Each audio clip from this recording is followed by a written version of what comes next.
Yes, good evening, good evening.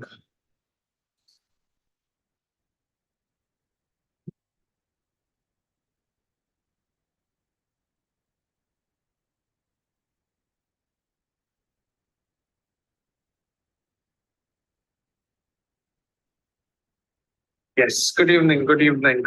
Yes, good evening, good evening.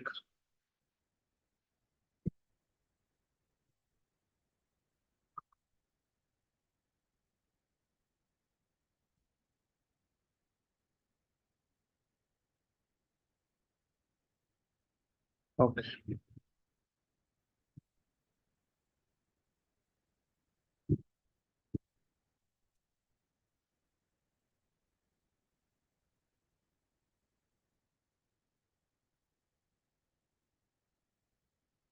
So, in the previous session, we were discussing about bank reconciliation statement. Now we're going to just finish it off. There's one concept left in BRS, which could not discuss in the morning session, which will be discussed now, which is the adjusted cash book. Okay.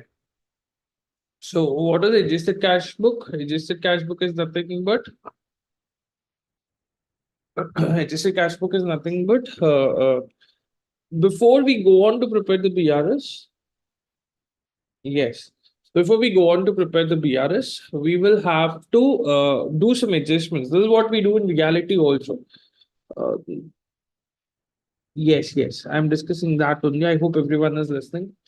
So generally what happens in reality, before we go to do the BRS, there will be some errors, mistakes in the cash book, which will need rectification, which will need adjustments, and that is done through the adjusted cash book. Okay, so first we adjust those transactions in the adjusted cash book, and then we go on to prepare the bank reconciliation statement under this particular concept. So what comes in the adjusted cash book is only those items which can be adjusted, which needs an adjustment in the cash book. Example, omissions.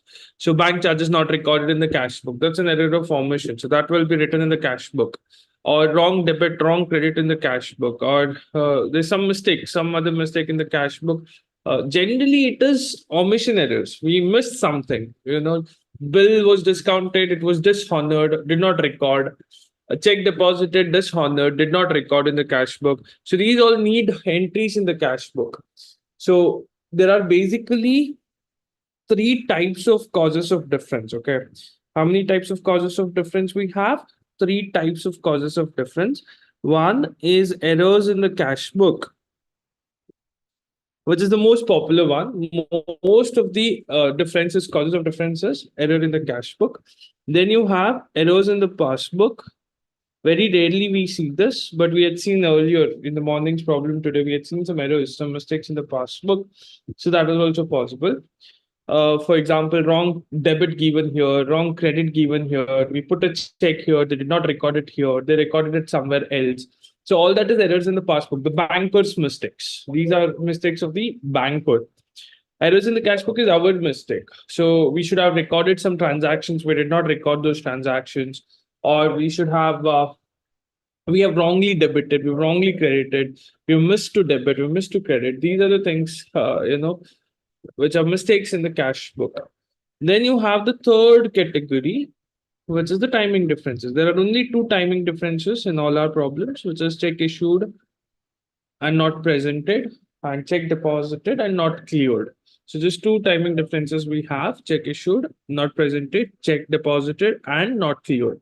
So apart from that, it is error in the cash book or error in the passbook.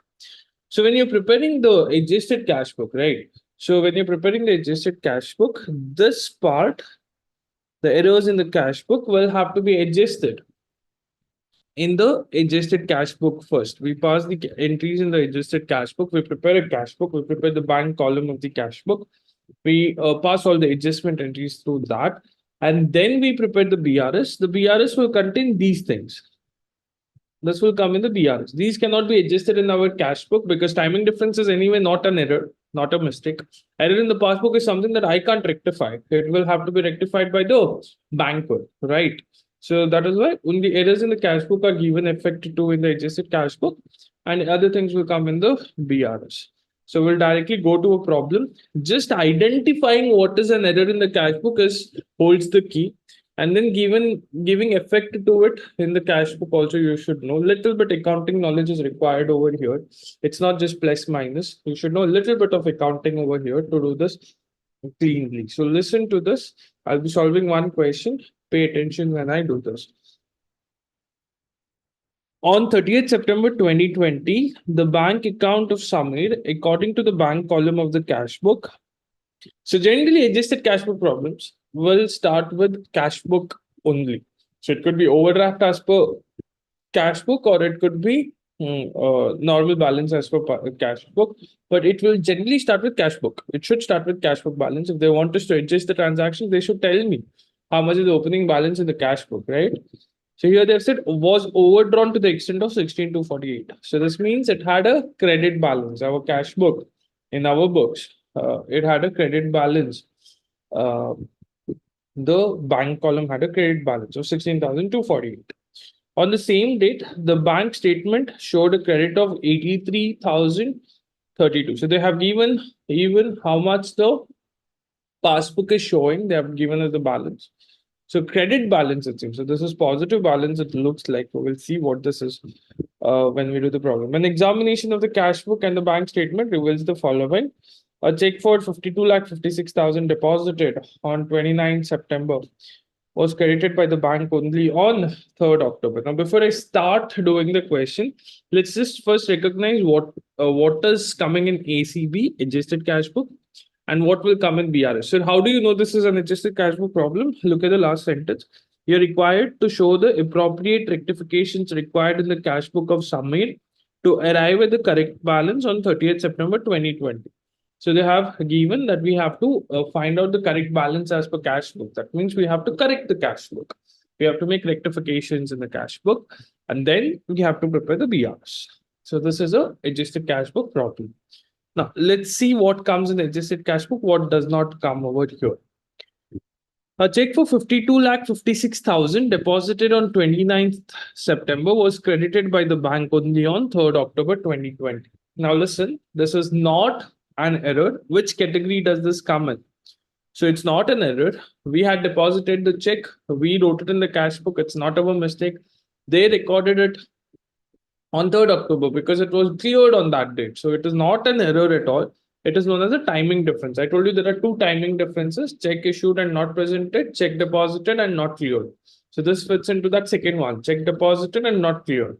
So that's a timing difference. It will not be recorded in the adjusted cash book. It will come in the BRS. It will come in the BRS. A payment by check for 64,000 has been entered twice in the cash book. So you made a payment. You should have recorded it once. You ended up writing it twice in the cash book. So that's an error in the cash book, right?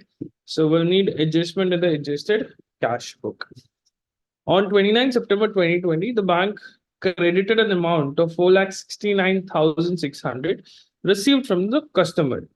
But the advice was not received by Samir until 1st October 2020. So we received some money. Now listen to this. This is a very important point. So we received some money from a customer directly into the bank only. Directly the customer went and put money into the bank. But I did not know about it. I am preparing the BRS on 30th September and I had no idea about it. I got to know only 1st October 2020. This is also an error in the cash book because we need to enter it, right? We've received money from a customer.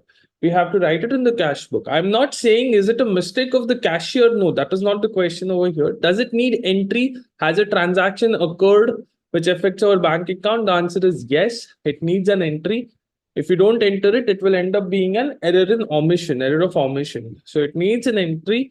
We have to write the entry in the cash book. So this will come in the adjusted cash book. I hope everyone is clear with this because generally people get confused. People argue saying that, sure, we do not know it. No, 30th September, we do not know it. No. So it's not about do we know it or not. Does it need an entry in our books of accounts? A customer has made a payment. So does it need an entry in the books of accounts? The answer is yes. Then we have to write it in the cash book.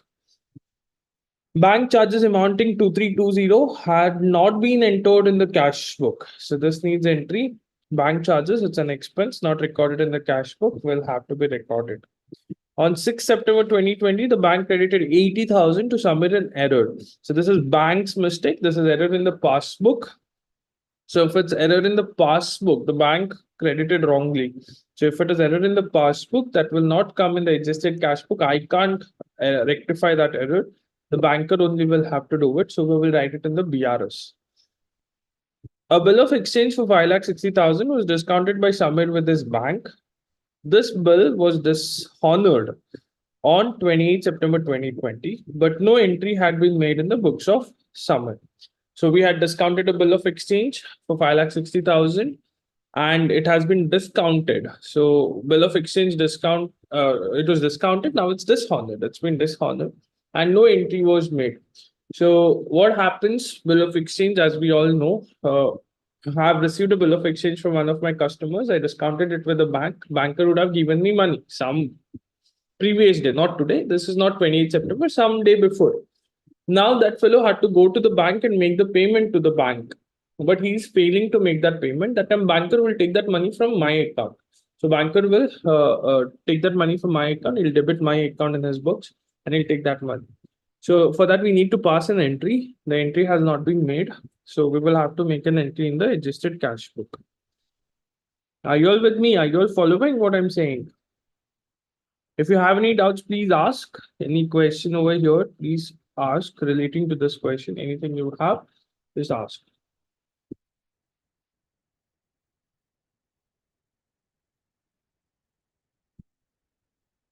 Next, we have the last one, check issued up to 30th September, but not presented for payment. Up to that date, totaled 53 lakh 4,000. This is check issued, but not presented for payment. Boss, this is not an error in the cash book. This is a timing difference, which will come in the BRS.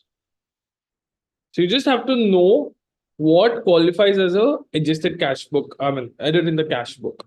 You should know what qualifies as an error in the cash book, and that needs to be entered in the cash book. The first step is to recognize what qualifies. For that, you have to take some questions. Now, I did this one question. Similarly, take out your ICA material. There are 2 to 3 questions, I think.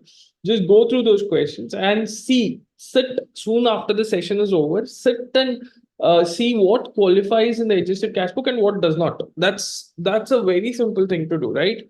So just sit and see what is error in the cash book and understand the concept. It'll take 10 minutes of yours.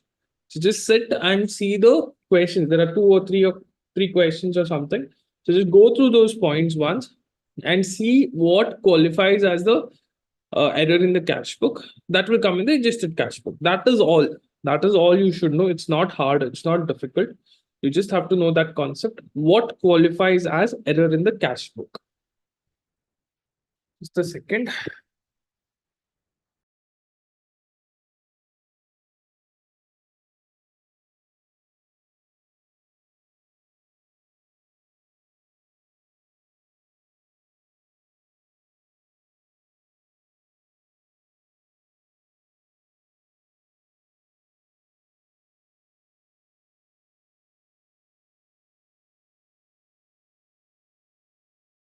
Okay. So next, what we should be doing is we should be preparing the adjusted cash book. Adjusted cash book is nothing but bank account. Okay. So bank column of the cash book, which is nothing but the bank account itself. So just prepare the ledger format. We need only particulars and amount. We don't need the date column because all of these entries are being made on one date. So again, you don't have to write the dates. Here, adjusted cash book in brackets bank column.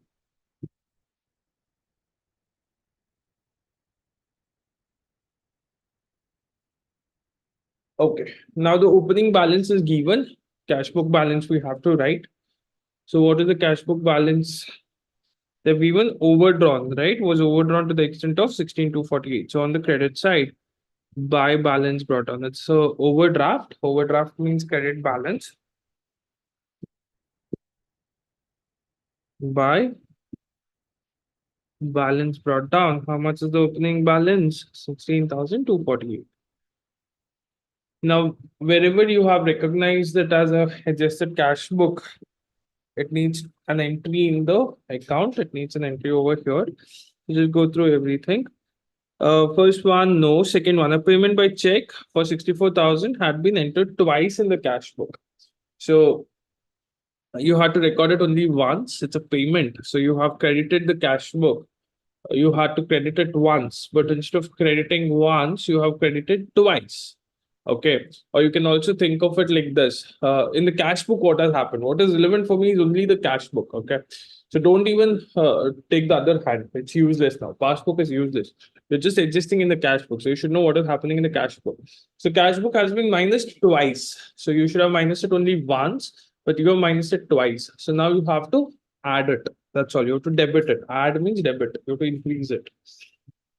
You have credited it twice in simple language. You have credited it twice. So the second credit was wrong. Now we have to debit it. You can just write over here to rectification, or you can write the sentence also to rectification of double credit. Or you can write the account. We don't know what the account is, suspense account, and all you can write. But generally, you can write like this: double credit and cash book. You can write the sentence, or you can just write to rectification also. 64,000.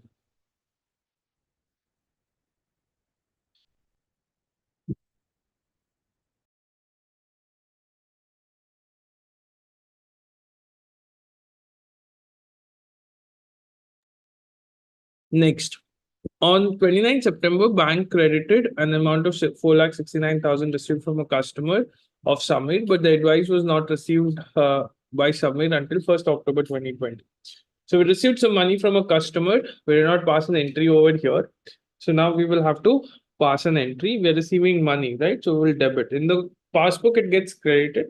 In the cash book, it is debited. We are receiving money. It increases our balance. You can write to Samir's account, or you can also write rectification of omission. What is this? 4,69,600. That's the end. We have received some money which was not recorded in the cash book. When you receive the money, you're supposed to debit it. So now I'm debiting it. Bank charges amounting to 2,320 had not been entered in the cash book. So bank charges, it's an expense for us. We did not minus it. Now we're supposed to minus it, or we are supposed to credit it. We are supposed to reduce by bank charges. You can also write rectification of omission, or just rectification. You can write 2320. Okay. Bill of exchange or customer of Samir. Okay, this is Samir is V, so this is customer's account. I'm sorry. Okay, next bank charges done. Next one is wrong credit by the banker. So that will not come here. That will come in the BRS. Next, bill of exchange for 5,60,000 was discounted by Samir with his bank. This bill was dishonored on 28 September, but no entry had been made in the books of Samir. So we had discounted a bill with the bank, and it is being dishonored now. So that means banker would have taken money from my account, right? So the banker would have reduced in the passbook. They would have taken money from my account. So now here also we should have passed the entry. We have to credit because money is going out of our account for this by rectification, or by, again, the actual entry for this is that the person who had given you the bill, right? We call him as the drawee. So his account is debited by drawee's account. You can also write rectification if you don't know the journal entries properly. You can just write by rectification there. That's not an issue. 5,60,000.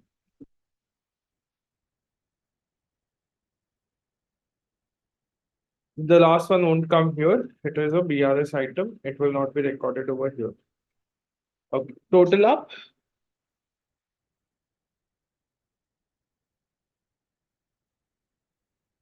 Credit side looks to be more.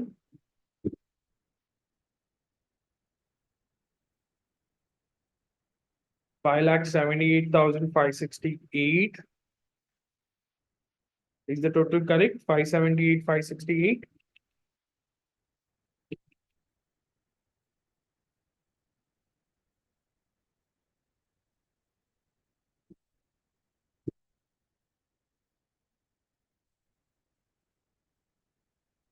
And what is the balancing figure?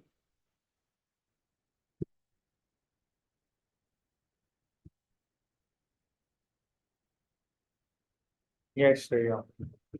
44,968. What is this balance? Is this credit balance or is this debit balance? Which side is more? The credit side is still more, right? So we call this as credit balance. It's still overdraft. It's still overdraft. It is OD balance. 44,968. Now we prepare the bank reconciliation statement. Small BRS. We don't have to draw the big format.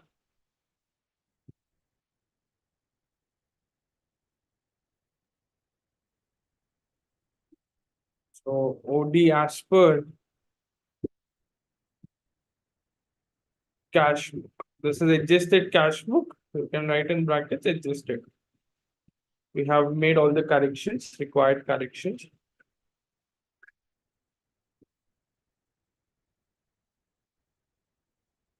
In fact, just one amount column is enough because we will have limited adjustments, right? 44,968.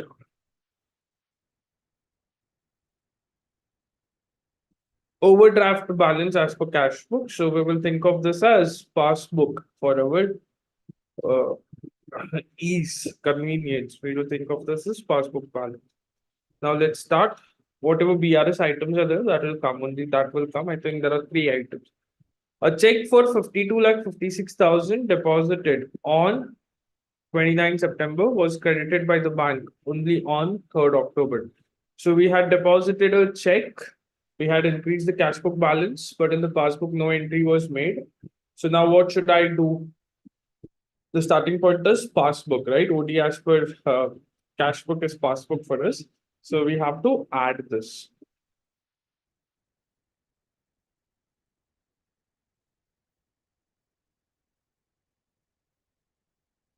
So this is 52 lakh, 58,000, is it? 56,000.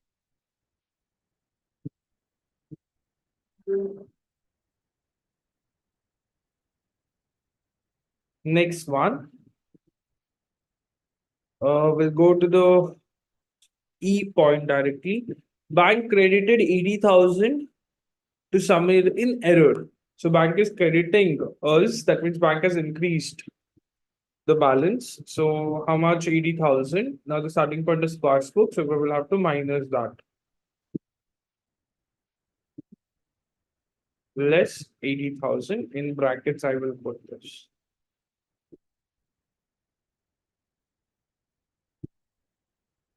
Checks issued.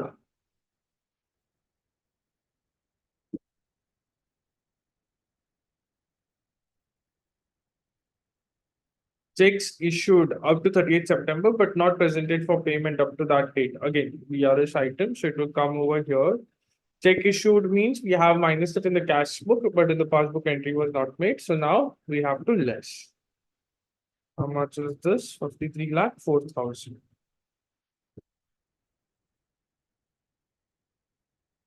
Now calculate the net balance. Very interesting it is. The answer interpretation is very interesting. Tell me the balance you get 44,968 plus 52 lakh 56,000 minus 80,000 minus 53 lakh 4,000.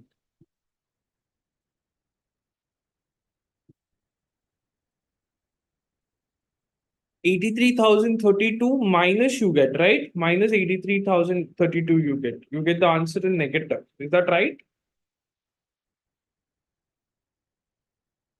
Are you getting the answer in negative? It's a negative answer, right? 83,032. Ha. No, no, no, no, no, no. No. Now look at the interpretation. No, negative bandidakshan OD Allah. It's not OD just because you've got negative balance. See, you started with OD. Okay, you started with OD. 44,968 OD balance. You should have got this also as a normal number.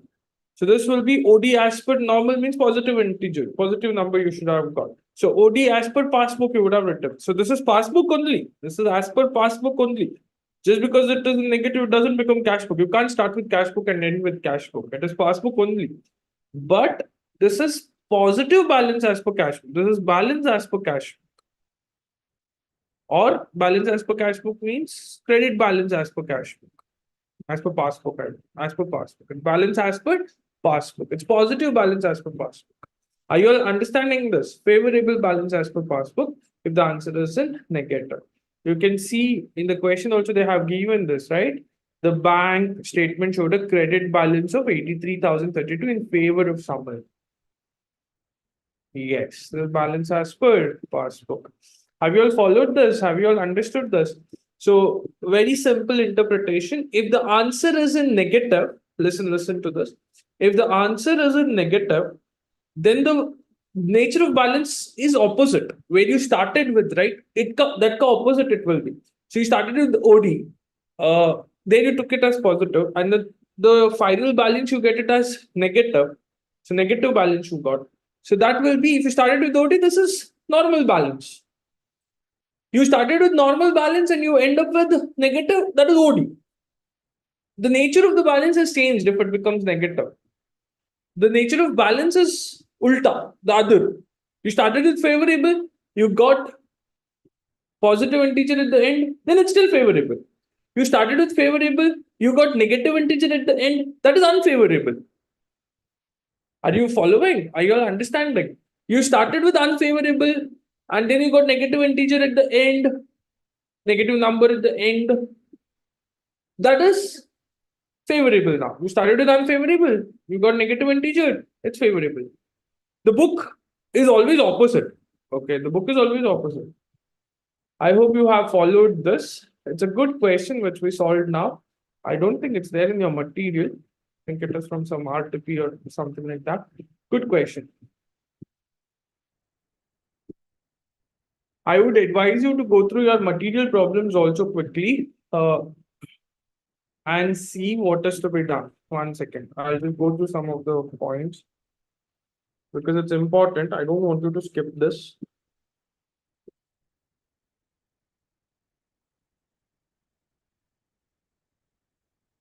You have your ICA material in front of you. Open it.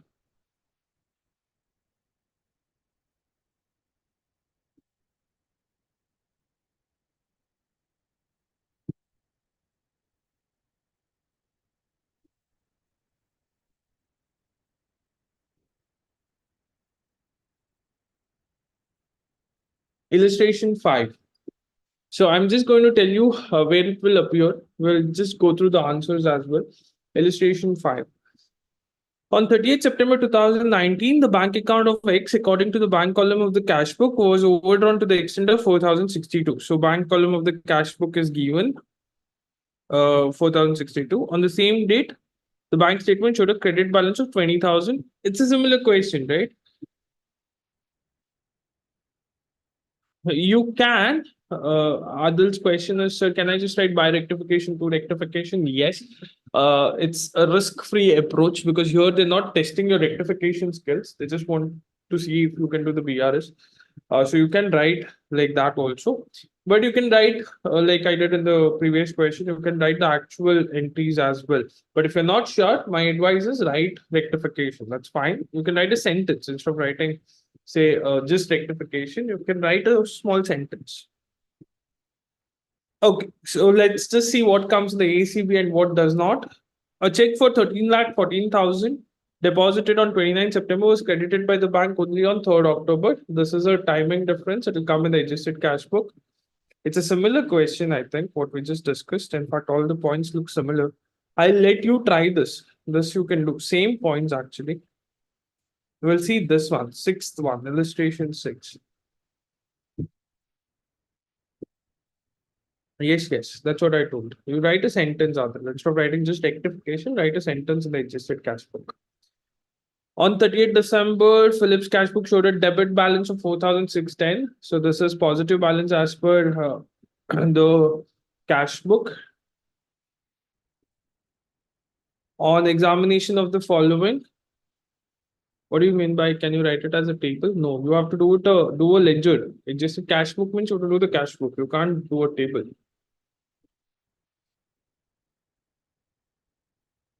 Checks amounting to 6,30,000 were issued to trade payables and entered in the cash book, were not presented for payment until that date. This is adjusted cash book. It's a timing difference. They did not present it for payment.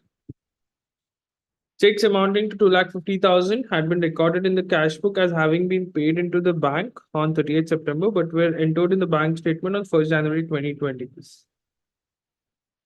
So again, this we had deposited, but paid into the bank means deposited, but they did not write it in the bank statement. Again, the timing difference will come in the BRS. A check received 73,000 has been dishonored, but no record of this fact appeared in the cash book. So this needs an adjustment in the cash book. We had received a check, it has been dishonored. So let's directly look at the solution. So you have the bank cash book, the bank column is there. So opening balance, debit balance, they have written to balance brought down 4610. And then they have told this one 73,000. It's a receivable. We had deposited it. It is dishonored. That means we had increased the cash book earlier. Now we have to decrease it because it's dishonored. So we have to credit it. So on the credit side, you have written by trade receivables, by debtors account, check dishonored 73,000. It's credited. A dividend of 3,80,000 paid directly into the bank had not been recorded in the cash book. We've received dividend. It was not recorded in the cash book. Now we have to write it. So debit side, it's received, right? So two dividend received, 3,80,000. Bank interest and charges amounting to 4,200 had been charged in the bank statement, but not entered in the cash book. So bank charges was there, which has to be credited in the cash book, not credited. Now we have to credit it, 4,200. In the cash book only it will come. Next, no entry had been made in the cash book for a trade subscription, 10,000 paid via banker's order. So it made a payment, did not write it in the cash book. Now we will write it in the cash book. It's an error. So it's credited in the cash book. A check for 27,000 drawn by A. Philip had been charged to, drawn by B. Philip had been charged to A. Philip's bank account by mistake in December 2019. Who are we? We are A. Philip. So it was B. Philip's check, some other person's check. He had issued it, but they have put it in my bank statement. So this is error in the passbook. It will not come in adjusted cash book. It won't come over here. That's it. In the adjusted cash book, only this much will come. You have to calculate the balance. The debit side looks to be more over here. So debit balance it is 2,97,410 positive balance as per cash book. I hope everyone has followed this question. So we just have to recognize what are the errors in the cash book. So the first one is not, it's a timing difference. Second one is a timing difference. Check issued, not presented, check deposited, not cleared is all a timing difference. Third one is an error. Fourth one is an error. Fifth one is an error. Sixth one is an error. So 3, 4, 5, 6, we entered in the cash book. Seventh one is an error in the passbook. It will not come over here. So we did not enter it in the adjusted cash book. Seventh one. So 3, 4, 5, 6 we entered and we found out the balance. Now 3 entries will come in the BRS. So what are the adjustments? So it is positive balance as per cash book, 2,97,410. That's balance as per cash book. Now prepare the BRS. So first one, check amounting to 6,30,000 were issued to trade payables and entered in the cash book. So we had issued the check. It has been reduced over here, but it is not yet presented for payment. So now the starting point is positive balance as per cash book. So you should take cash book only. You're supposed to add the 6,30,000. So they have added 6,30,000, right? Checks not yet presented. Added. Okay. Next one. Checks amounting to 2,50,000 had been recorded in the cash book as having been paid into the bank. Paid into the bank means not made a payment to a party. Paid into the bank means deposited. Remember, okay. Paid into the bank means deposited. So we deposited some checks. That means we've increased in the cash book. In the passbook, no entry has been made till 1st January. Starting point is cash book. So we will have to reduce this 2,50,000. We will have to minus lodgement not recorded in the recorded by the bank. So this is nothing but deposit not recorded by the bank. Next, third, fourth, fifth, sixth, already we have recorded it. Seventh one, a check for 27,000 drawn by B Philip had been charged to A Philip's bank account. So someone else had issued a check. They have written it in my books. Drawn by B Philip means he had issued the check, right? He had issued the check. They have written it in my passbook. So can you tell me, has the balance in the passbook gone down or has it gone up? Which way has the passbook balance moved? The passbook balance has reduced, right? It has reduced. So unnecessarily reduced my passbook. It was someone else's check. Someone else had issued a check. They have minus in my passbook. Starting point is cash book. So we will have to minus this as well. 27,000 rupees will have to be minus.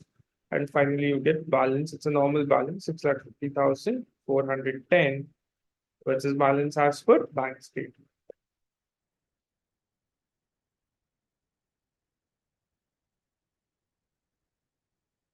I hope you have followed this. Please redo these questions again. See how it is done. It's very easy. Don't run away from this.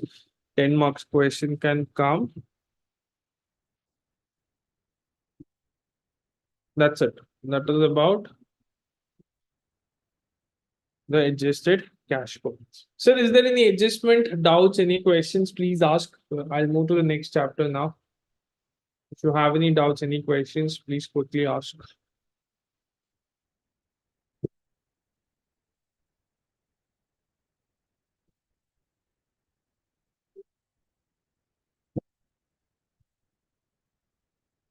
No doubts, no questions. Can I move on?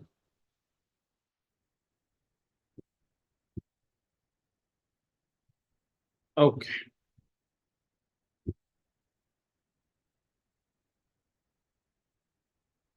Consignment doubt. Uh, I'll do that. I'll do that later, man. Illustration 10, second point. Okay. Thing is, if I pick that up, I am scared that everyone will be confused at this point. My intro. But I will solve it, don't worry. On 30th March, the company had entered into hire purchase agreement to pay by bank order a sum of 3 lakhs on 10th of each month. Commencing from April 2019, no entries had been made in the cash book. Okay. So on 30th March, they made a deal that we will make payment. Hire purchase agreement means like a rental agreement, or rather, it's a borrowing. We have borrowed something, we have taken some asset, and we have made a agreement to make the payment every month on 10th, commencing on April 2019. So no entry was made in the cash book. So we would have made the payments. When are we preparing the BRS? We are preparing the BRS as on 30th June. So before 30th June, I have made this payment on 10th April. I have made this payment on 10th May and 10th June. Three times I have made the payment, right? Three times I would have made the payment because every month I said I'll pay 3 lakh rupees on 10th. So 10th May, 10th April, 10th May, 10th June. Three times I've made payment, 3 lakh, 3 lakh, 3 lakh, 9 lakh rupees. So it has been reduced in the passbook three times. 9 lakh rupees is minus in the passbook. In the cash book, no entry was made. We did not minus it in the cash book. So in the passbook, it's minus 9 lakh rupees. What is my starting point? It is passbook favorable balance. So now we will have to add this 9 lakh rupees. It's minus like this. We minus in the passbook, starting point is passbook. So we will have to add 9 lakh rupees. Pratiksha, I hope that's clear. So they've added. You can see over here, second. Next, the illustration 8, last point.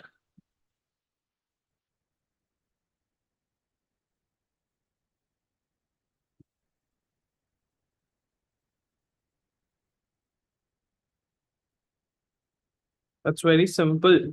One outgoing check of 3,50,000 was recorded twice in the cash book. Prepare a reconciliation statement. That point, right? So one outgoing check. Outgoing check means check issued or check deposited. What is this? Outgoing check means what? Outgoing check means check issued. Okay. So we had issued a check. It has been recorded twice in the cash book. So check issued should be recorded once. Instead of recording it once in the cash book, we record it twice. So it's gone down one more extra time. So now the starting point is, what is the starting point in this question? Balance at bank. So it's positive balance as per cash book.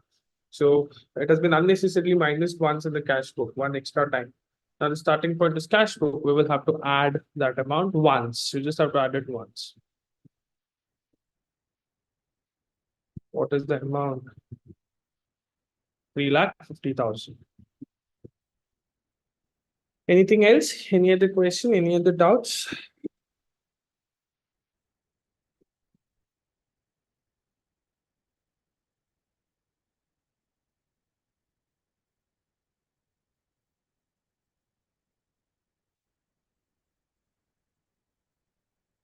Okay.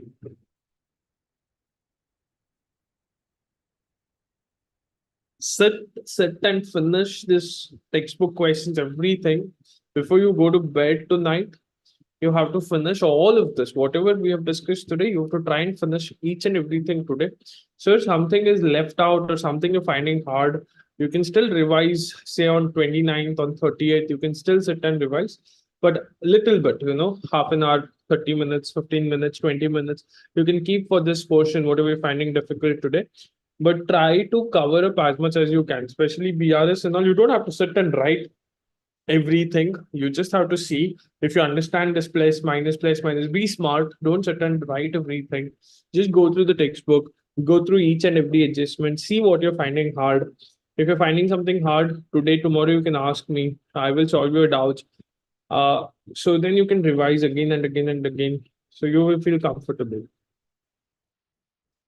Yes, I will come to that, Sana. Inventory, not PRS. Okay. So that's it. That is about this particular chapter. Next, you make a list of whatever you're finding hard separately in a notebook or somewhere so that you can ask me. Now, inventory, you got it out. Ask me when I'm doing inventory or I'm running through inventory. That time you can ask me those doubts.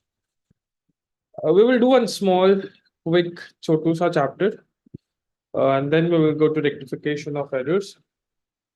So there's a sale of goods on approval basis. Very small chapter and very important also. Again, from exam point of view, these things have high return on investment. So you spend some time, you will get marks in the exam. So that's why it's important from the exam perspective as well. Although it's very small, it will not take much time. So sale or written basis. Basically, there are three types of accounting here. Sale or written basis means what? So there is a seller. He sends the goods to his customer. Generally, there is no option to return unless it is damaged, right? The seller does not give an option to return those goods to the customer. Let's say I am a seller. I have customers. I sell goods. I sell pens. I tell, okay, this pen is yours. So he can't return those goods just like that unless it's damaged. There's a damage. There's a manufacturing defect.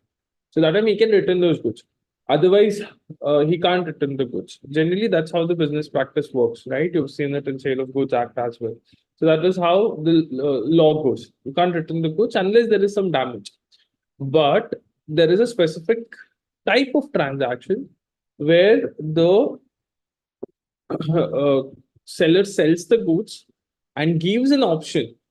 He does not actually sell the goods, he just gives the goods and gives an option that you can either accept those goods or you can reject those goods within a limited period of time. So within a week, within 2 weeks, within 1 month, he'll give you a timeline. So within that timeline, you can return the goods if you don't like it. You can see the goods, you don't like it, you can return the goods. That is sale or return basis. There are three types of accounting for it, depending on how frequently you send those transactions. One is when you send it numerously, when you send it, first one casually, then you send it frequently, and then numerously. So when you send it casually. That means once in a while we are sending. That is what is important from the exam perspective. And not just this chapter. This adjustment will come in rectification of error, inventories. This will come in many places, right? Sole proprietor also, you may get something like this.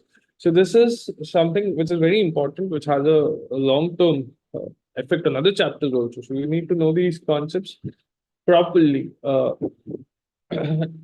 So what they do was under casually, they pass the sales entry when the goods are sent on approval basis. The sales entry is passed in the books. So I treat it as normal sales. And if the goods are accepted tomorrow, we do nothing because we've already passed the sales entry. We've already recorded it as our sale. So I do nothing. But if the goods are rejected, I reverse that sales entry. And if the goods are uh, lying with the customer at the end of the year, unsold, still the sales is not complete. At the end of the year, it's still lying with him, with the customer. We have to do two things. One, we will have to reverse the sales entry, and the second one, we will have to treat it as our stock inventory. That we will discuss through the question. So we'll do this question. Uh, the second one I'll do, Mr. Ganesh question first. This question is important, has come for the exams multiple times. See this question. Mr. Ganesh sends out goods on approval to few customers and includes the same in the sales account. On 31 March 2018, the trade receivables balance stood at 75,000, which included 6,500 goods sent on approval against which no intimation was received during the year. These goods were sent out at 30% over and above the cost price and were sent to Mr. Aditya 3,900, Bakki Ram rupees 2,600. Mr. Aditya sent intimation of acceptance on 25th April and Bakki Ram returned the goods on 15th April. Make the adjustment entries and show how these items will appear in the balance sheet as on 31st March 2018. Show also the entries in the to be made during April 2018. Value of closing stock on 31st March was 50,000. This is a classic exam question, has come, I think, 2 times so far in your exams. Important question as well.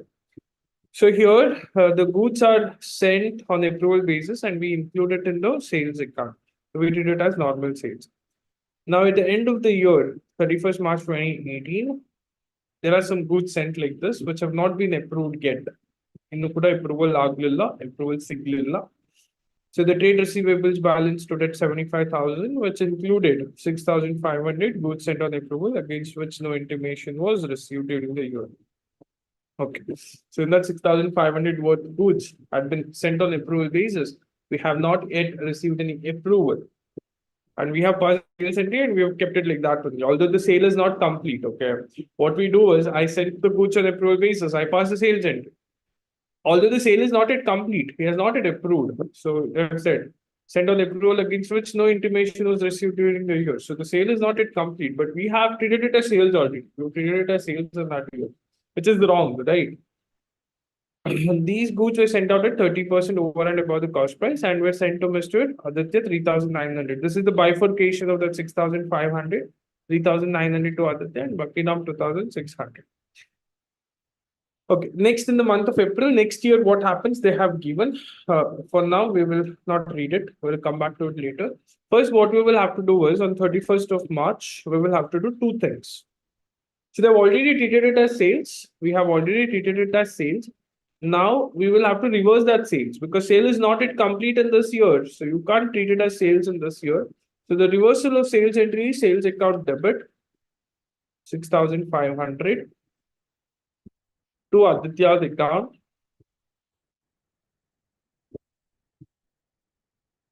3,900 to Bakki Ram's account Bakki Ram's account 2,600. So I have just reversed the sales entry over here being sales entry reversed. Next, on the same date, we have to do one more adjustment as well. What is the other adjustment we will have to do? We will have to treat it as our stock. We have to pass a stock entry. Closing stock entry. What is the closing stock entry? Closing stock account debit to trading account. That is the stock entry, right? Closing stock account is debited. We call this a stock with customer or inventory with customer. Stock with customers account debit to trading account. This is the entry for stock. Now, you will not value this as sales price. AS2, accounting standard 2 says inventory is to be valued at cost or sales price. NRV, we call it, whichever is lower. So here, this is the sales price. 6,500 is the sales price, but we will have to value it at cost or NRV, whichever is lower. So generally, the cost is lower. NRV is sales price. Okay, NRV means net realizable value, the value that you can realize, the value that you will get. So that is sales price, nothing but sales price, realizable value, the value that you will get. So either sales price or cost, whichever is lower, you have to take. So here, see this, it is generally the cost only which is lower, right? Sales price is not lower than the cost. Cost is lower than the sales price. So these goods were sent out at 30% over and above the cost price. Okay. So now we have to calculate what is this cost of the inventory. Working note you have to do for this. Cost of stock. Calculation of cost of stock. So they have told that the sales price is cost less profit. This is the formula for sales price. Or you can also write the cost formula instead of writing this. Cost formula is what? Sales price minus profit. So cost is equal to, we know the sales price of the stock. What is the value of the stock? The sales value of the stock. 6,500 is the value of the stock. That's the sales price of the stock. 6,500 minus profit. What have they told about profit? They've said 30% over and above the cost price. So it is 30% on cost. 30% on cost. Don't do 6,500 into 30%. Rookie mistakes, these are directly taking 6,500 into 30%, doing it like that. Don't do it like that. This is 30% on cost. We don't know the cost. This is not cost. This is 6,500 is the sales price. So don't do 30% into sales price. 30% on cost it is. So don't do this rookie mistake. Write it. So shortcuts will there are shortcuts. There are a number of shortcuts. But my experience has been you will mess around the shortcuts. I don't want you to mess around. Write it systematically. You will take 30 seconds more, 1 minute more, but there will be assurance that you will get full marks for it. So write it carefully. So we have taken it as 30% on cost. Cost is X. The 30% of X on X. So X is equal to 6,500 minus 30% of X is nothing but 0.3. 30%. 30 divided by 100 is 0.30 X. Now we will have to calculate the X. So it will become X. X is nothing but 1X, right? Plus 0.3X is equal to 6,500. 1.3x is equal to 6,500. How much is x? 6,500 divided by 1.3. 5,000. Have you all understood this? I just divided it.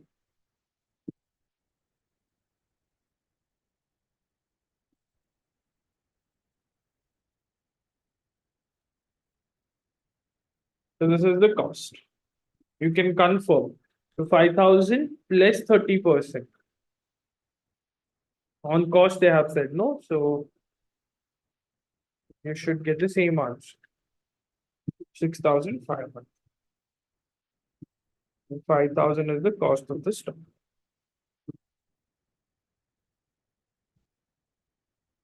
Okay. Now this was at the year end. We have to do these adjustments. These are the two adjustments we do at the end of the year. One, we have to reverse the sales entry. And the second one, we have to recognize it as our stock. We have to pass the stock entry. Now in the next month, what happens? See what have they said. Mr. Aditya sent intimation of acceptance on 25th April. So in the next month, is accepting the goods. And Bakiram returned the goods on 15th April. So Bakiram is returning the goods. So for whatever acceptance we have received, we will have to pass the sales entry. So on 25th of April, so we have to pass the sales entry. For Bakiram as rejected, we don't have to do anything for it because we've already reversed that entry. Initially, when I had sent the goods to Bakiram, I had passed the sales entry. But then at the end of the year, I reversed the sales entry. So again, I don't have to reverse it. But for Aditya's acceptance now, the sale is complete. No, so now we have to write the sales entry on 25th of April.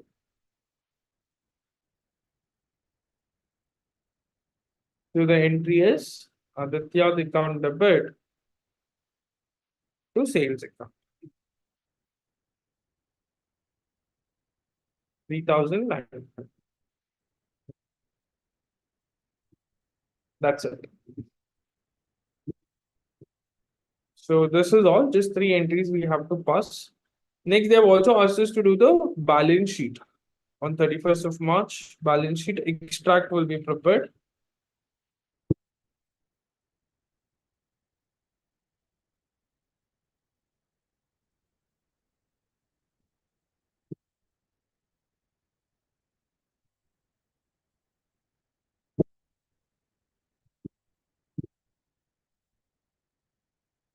We just need the asset side. In brackets, write extract. So, first trade receivables. How much was the trade receivables as per the question? 75,000. In that, I have reversed some trade receivables. No reversal of approval basis. You can write. How much have we reversed? 6,500. 75,000 minus 6,500. 68,500. Stock, closing stock. How much is the closing stock as per the question? Value of closing stock of 50,000. We have recognized some extra stock. Stock with customer is to be added. The value of the stock was 5,000. So outer column 55,000. Done. That's all. Don't total it up. We don't total extracts. Extracts in the total mat bar do. So this is all you have to show.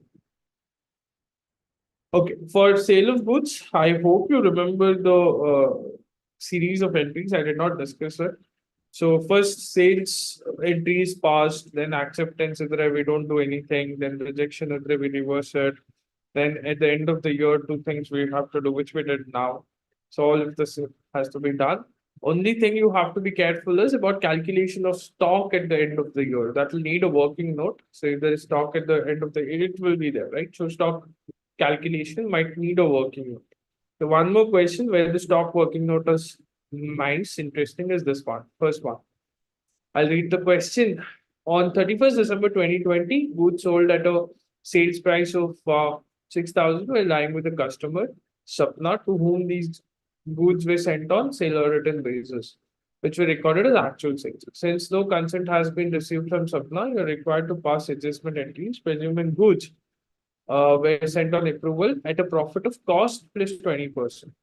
Present market price is 10% less than the cost. So this is the question. Let's read it again. 6,000 rupees is the sale price of the goods, which was sent on approval basis. And the goods were sent at a profit of cost plus 20%. So the profit is 20% on cost. Present market price. This is the net realizable value. It's lower than the cost price by 10%. So A is to, we will have to apply here. Let's do it. I will directly first value the stock value. Stock I'll calculate, and rest of it entries we can pass quickly. So calculation of value of stock.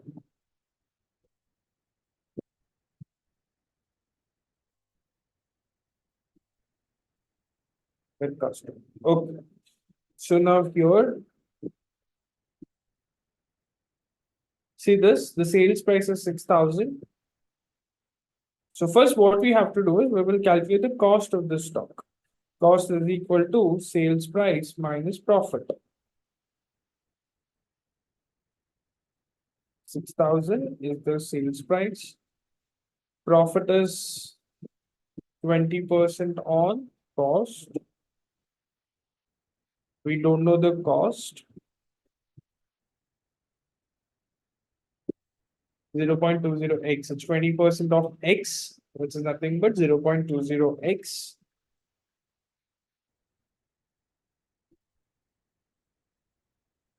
It will come on the opposite side. It will become 1.2x.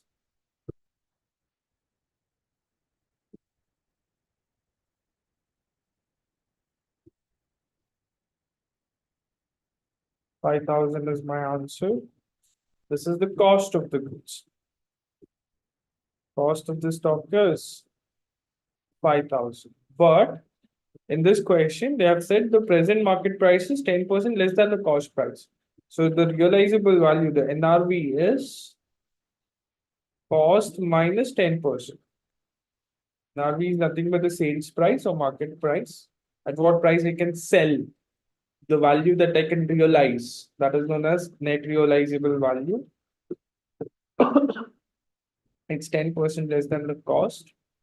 So 5,000 minus 10%, 4,500 is my NRV. Value of the stock is, as I discussed earlier with you, its cost or NRV, whichever is lower. Here it's 5,000 or 4,500. Therefore, 4,500. Whichever is lower, right? I hope everyone has understood this. This you have to be careful. Yes, inventory with customer is 2,500. Two adjustment entries. Adjustment entries means two entries. One reversal of sales. The sales reversal will be at sales price. Sales account debit to Sapna's account 6,000, 6,000. That will be at sales price. And the second entry is to record the stock. So the stock entry will be stock with customer account debit at this value. 4,500. Stock with customer account debit 4,500 to trading account 4,500. That's it.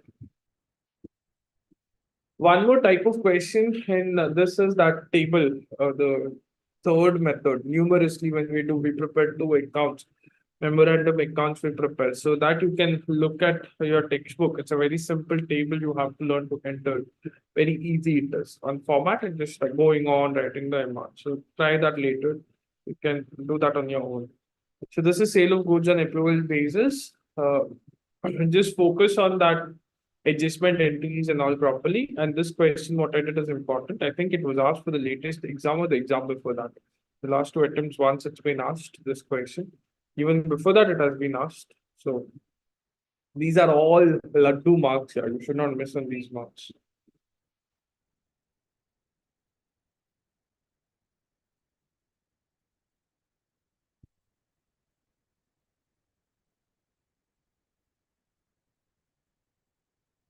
Okay.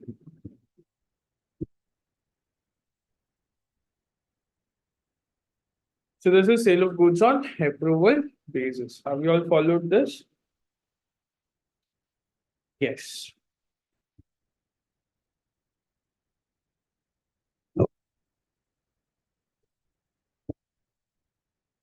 Now next, rectification of errors.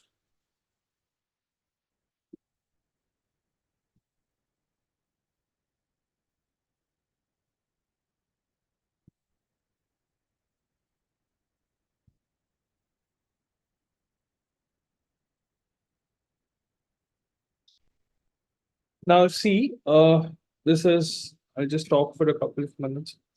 This is for the final moments.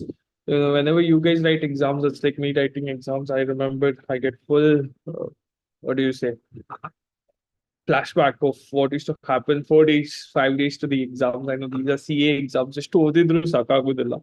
You have seen the bugs, you've seen the problems, and you still get a little nervous. You like, okay, this I don't know, this I don't know. I remember this very vaguely. This I'm not confident. This chapter, there's so much to do.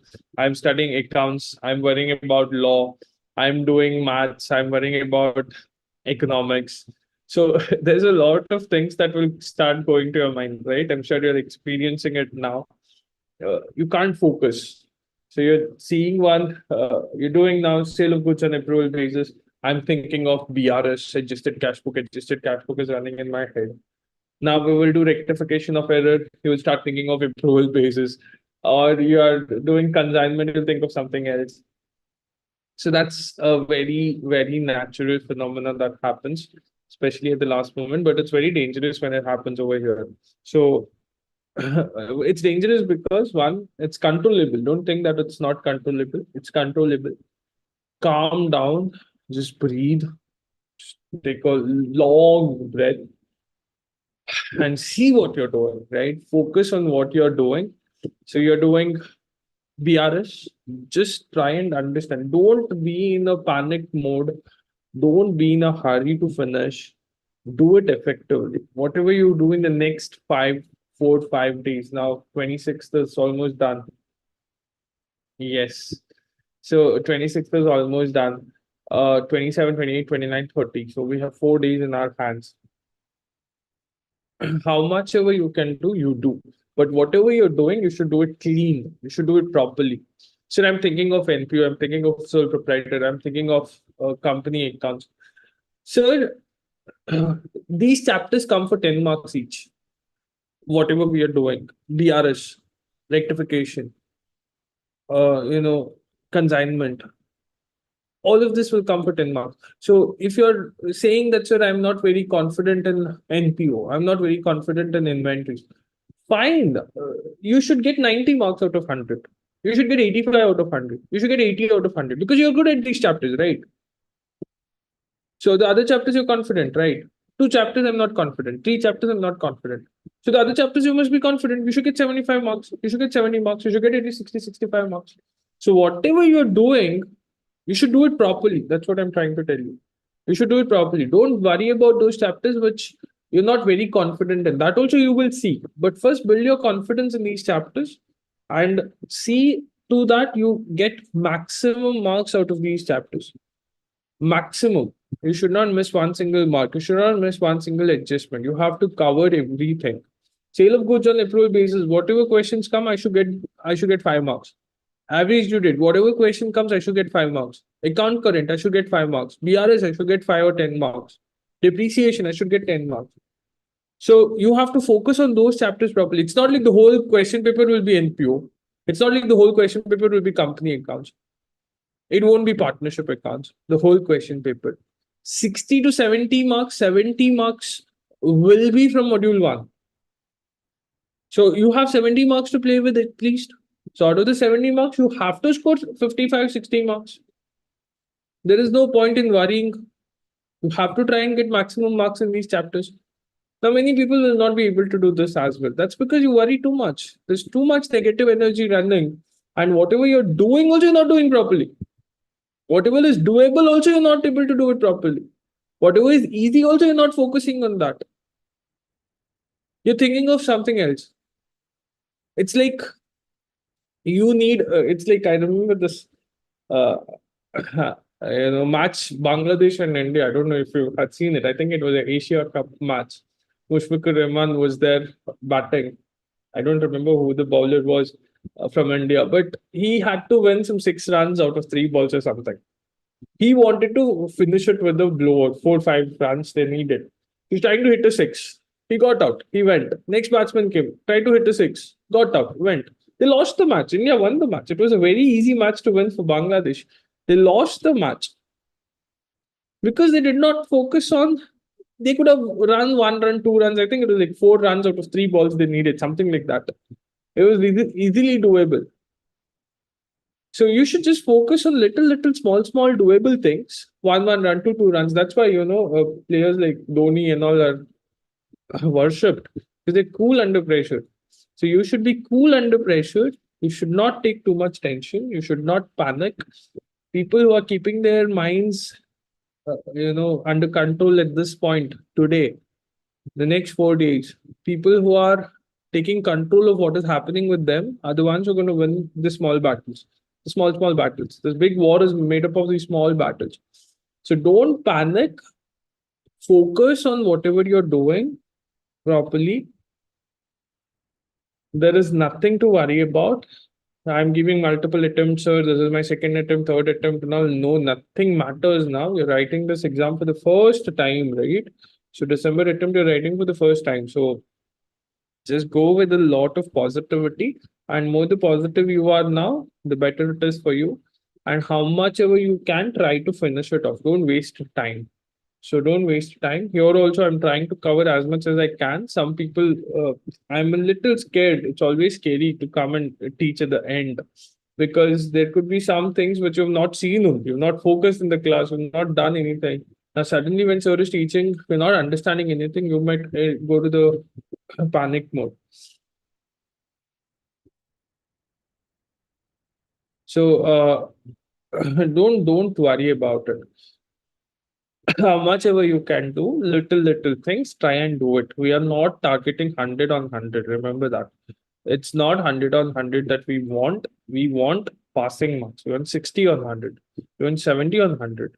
Come out of that PU mindset that I want 100%. It's not possible.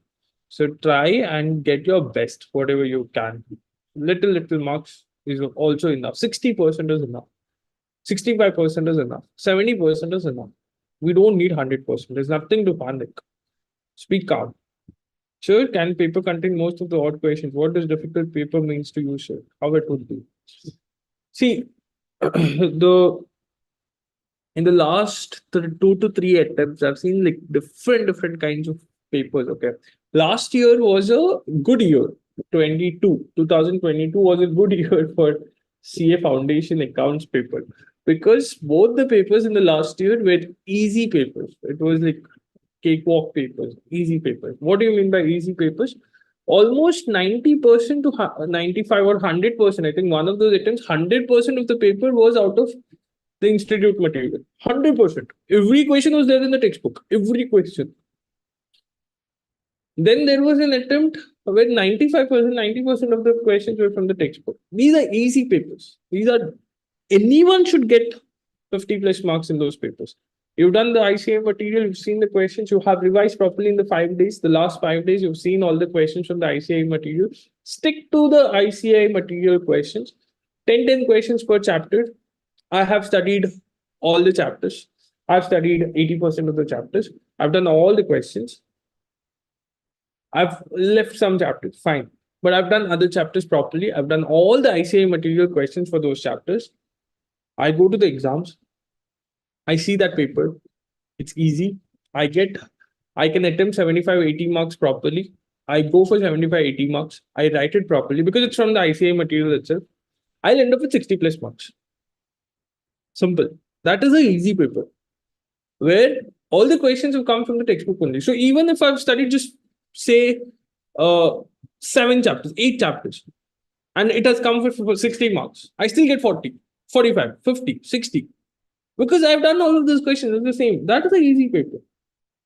So there, most of you have a chance to get more than 40, more than 50. Most of you have a chance of getting good marks. This is possible only in foundation level.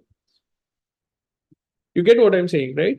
100% of the questions. I did consignment. There are 10 questions in the textbook. One question from those 10 only has come in the exams. I'll solve it. BRS. I've done 10 questions from the textbook. One of those questions have come. Rectification. I've done 10 questions from the textbook. One of those questions have come.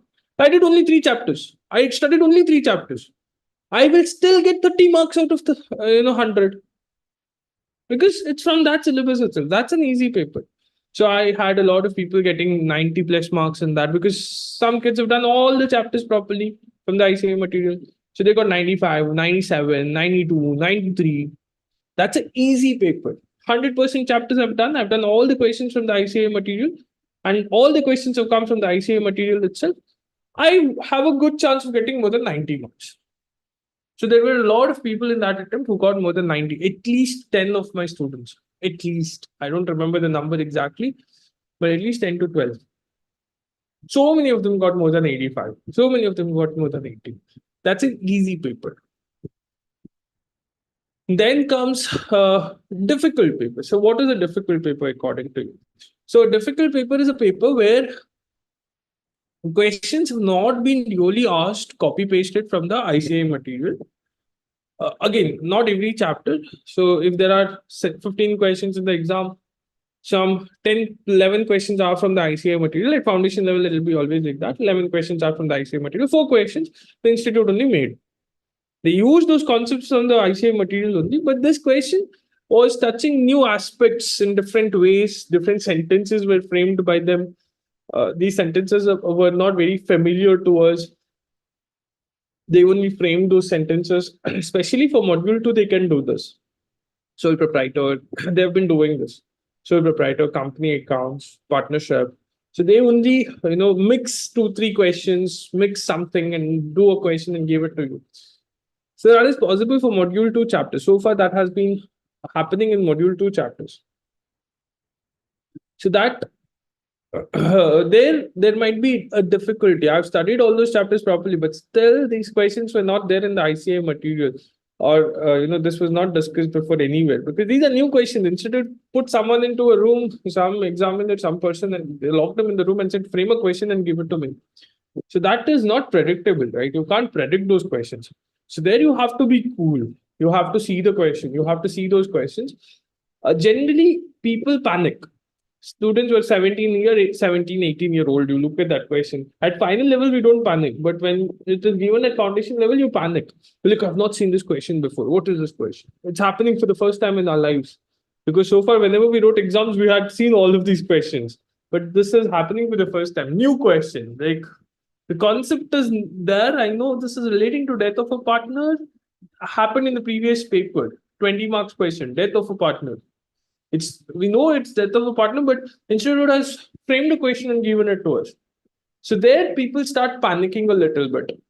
And that is where your overall performance will dip. It will nosedive. It will come down.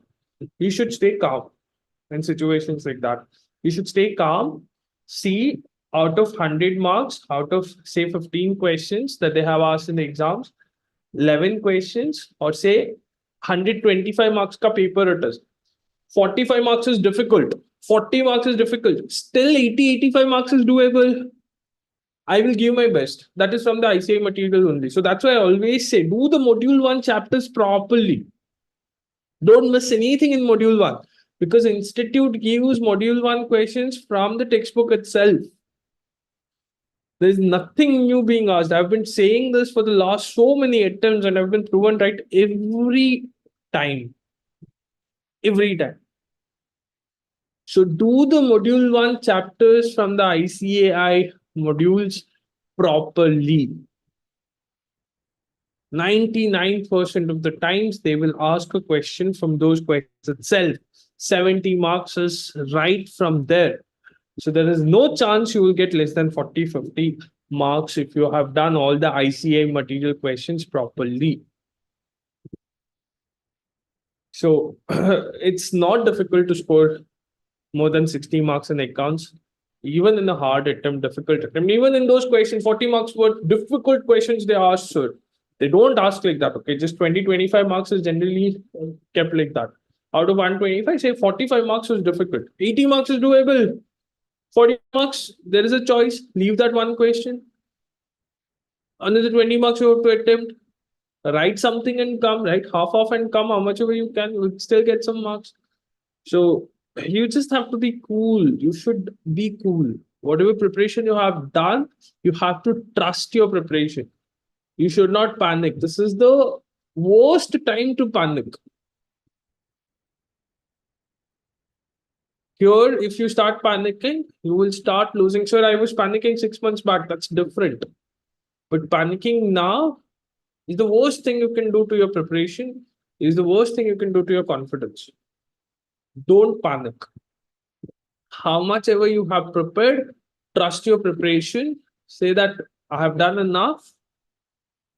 Go execute it, stay calm, just see the question. You know it. You will know it. I am telling you, you will know it. You will know 90% easily. Even if it was a hard question paper, you will know it because we've covered so much. If you were my student through the regular classes, crash course, all of this, if you attended my classes or if you done the ICA material on yourself also, you will be able to do it. But provided you should be a little calm, a little, what do you say, mature.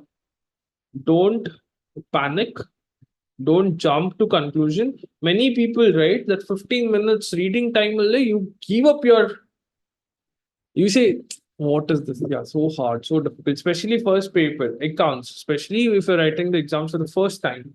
You see the paper. I've seen this happen.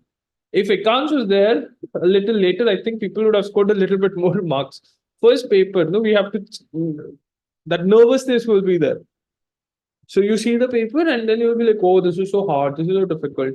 Because see, ultimately we have written mock papers, sir. We have gone through some experience, but whatever you have done, mock papers and all, ultimately most of those papers are based out of the ICAI database, historic questions. Some question somewhere, you would have seen that question, we would have discussed it in the class or it was there somewhere. But in the real exam, there is a chance that a question is made up, like a new question, like out of nowhere a question has come. So there's a chance like that. So when you see a question like that, you end up panicking. So don't panic, stay calm, do how much ever you can, and always remember we are not here to score. We have to try and maximize our results. We have to get as much as we can. If you get 100, I'll be very happy, but that's not the goal for most of us. For most of us, the game is at 70, at 65, at 75. That is where our game is, 65 to 75 range. So you have to work accordingly. And don't skip any chapter completely. At least do something. Half you do. But do something. So partnership, will they ask any journal entry questions? No, never ask. They always ask ledger accounts itself. ICI material is a little misleading for partnership accounts. You see a lot of journal entry questions over there, but never ask in the exams. If you take out any exam paper and see, journal entry questions are not there. So don't worry, just stay calm.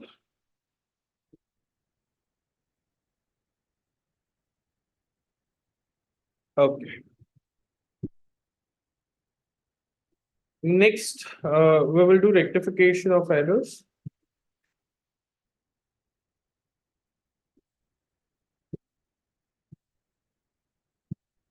If you have any doubts, any questions, you can ask me. I'll sort out your doubts. Any questions?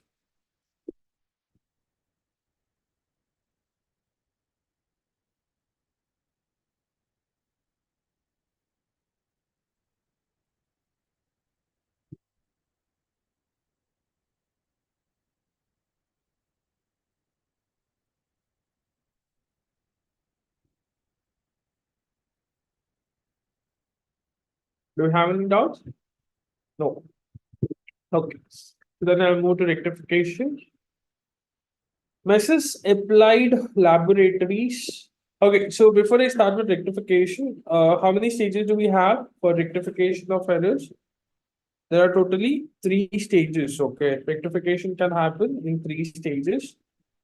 So, stages means when do you detect the errors? That is what the stages mean. So, when do we detect the errors? There are three points at which you may detect the errors. So, you have to know two important events. So, one is preparation of trial balance, and the other one is final accounts. So, if you are detecting the errors before preparation of trial balance, we call it a stage one. If it is after trial balance, but before final accounts, we call it a stage two. After final accounts, we call it a stage three. Very simple. So there are totally how many stages? Three stages. Before trial balance, after trial balance, but before final accounts, and after final accounts. From the exam perspective, this is very important, and this is also important. The first 4-5 attempts, question was being asked only from stage three, but now they are asking questions more of from stage two. So Both of it is very important. Stage one, they have asked once, I think, not many times, but it is slightly important. So I'll just focus on stage two and stage three during this session today. So let's just start with the questions directly. And I will be doing both stages, okay? Whatever the question has asked, I'll tell you what you have to do in the exams. But I will discuss both stages. We'll finish it off. Stage two and stage three together, we will finish it off. If it is a stage two question, how to solve it. If it is a stage three question, how to solve it. I will teach you both. Mrs. Applied laboratories. No, we'll not do that question. We'll do this question first.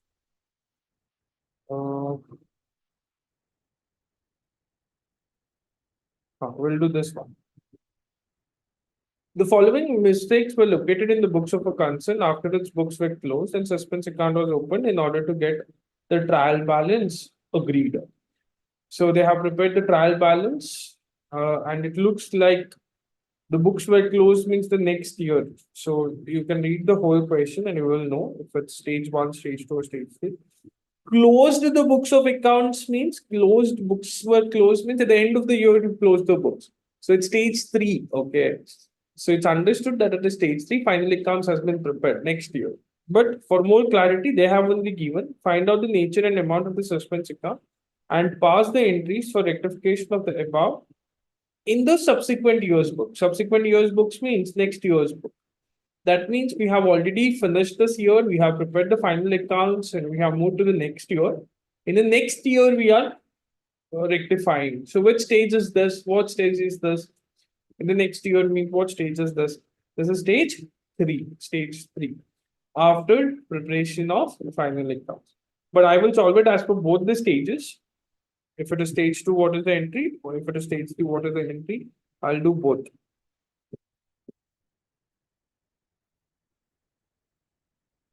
But in the exams, you have to write only stage three. Okay, only this is to be written. Sales day book was overcast by 1,000. So you have overcasted the sales day book. Sales book has been overcasted. That means the total of the sales book, the subsidiary book rules. So the total of the sales book is taken to the sales account, credit side of the sales account. So if you have overcasted the sales book, you have over totaled the sales book. The sales account would have been over credited income, right? You credited there. So you would have over credited the sales account. So now we have to over credited the sales account. We have to reverse the sales account. So at stage two, the entry will be sales account debit to suspense account. 1,000 rupees. This is the entry at stage two.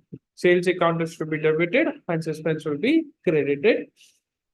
Because you had overcasted, you had over totaled, that means you had over credited the sales account as well. At stage three, all we have to do is we have to see in the stage two entry, is there any nominal account?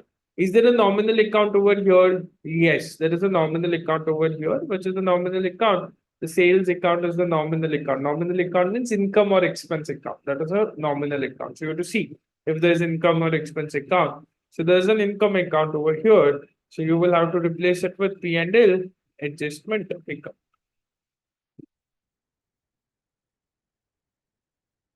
To suspense.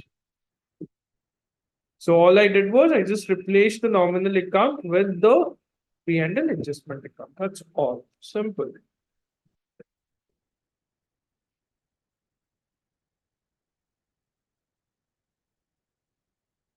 Next. A sale of 5,000 to X was wrongly debited to the account of Y. So I had sold the goods to X. So I should have debited X's account. Instead of debiting X's account, I have debited Y's account. So wrong debit given to Y and X has not been debited. So now to rectify this, X will be debited now. X had to be debited, right? We sold goods to him. We did not debit him. So now we will debit his account with 5,000. And Y has been unnecessarily debited. So now we will have to credit his account. We will have to remove the wrong debit. Remember, to remove a wrong debit, we credit.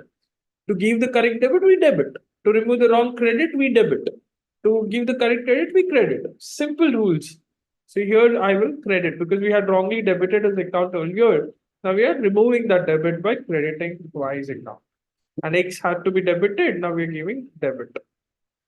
General expense rupees 180 was posted in the ledger as 810. General ledger as 810. So this is general expenses. We had paid 180, but while posting to the general ledger means where all the ledger accounts are there, expense accounts are there. So there we have put only 8, we have put 810. So we have debited extra. So 180 was the actual expense, but we have debited it as 810. So here it's a over debit, right? Expense is debited. So expense had to be debited with only 180, but we debited it with 810. So it's over debited. How much over debit? 630 is the over debit. So now what we will do? We will have to credit them. Suspense to general expense. 630. I am reversing 630. So what was the stage 3 entry for the second one? It's the same entry because there's no nominal account. No. If there's a nominal account, we will replace it with P&L adjustment account. If it is not there, I will write it as it is. 5,000, no nominal account in the second entry. In the third entry, do we have a nominal account? Is there a nominal account? Do we have income or expense account in this entry? Yes, it is there. General expense is an expense account. So we will replace it with P&L adjustment account. So to profit and loss adjustment account 630.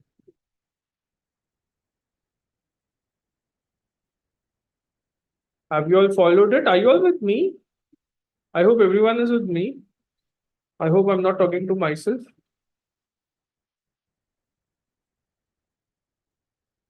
Whenever I'm taking a online class or a video like this, when I'm recording, I always think, what if my ancestors, right, like my great grandfather or some ancestor comes in, like from heavens and sees me like this.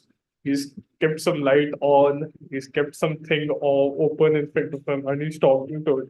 It'll be so weird, right? It'll be scary for him. What has happened to my grandson?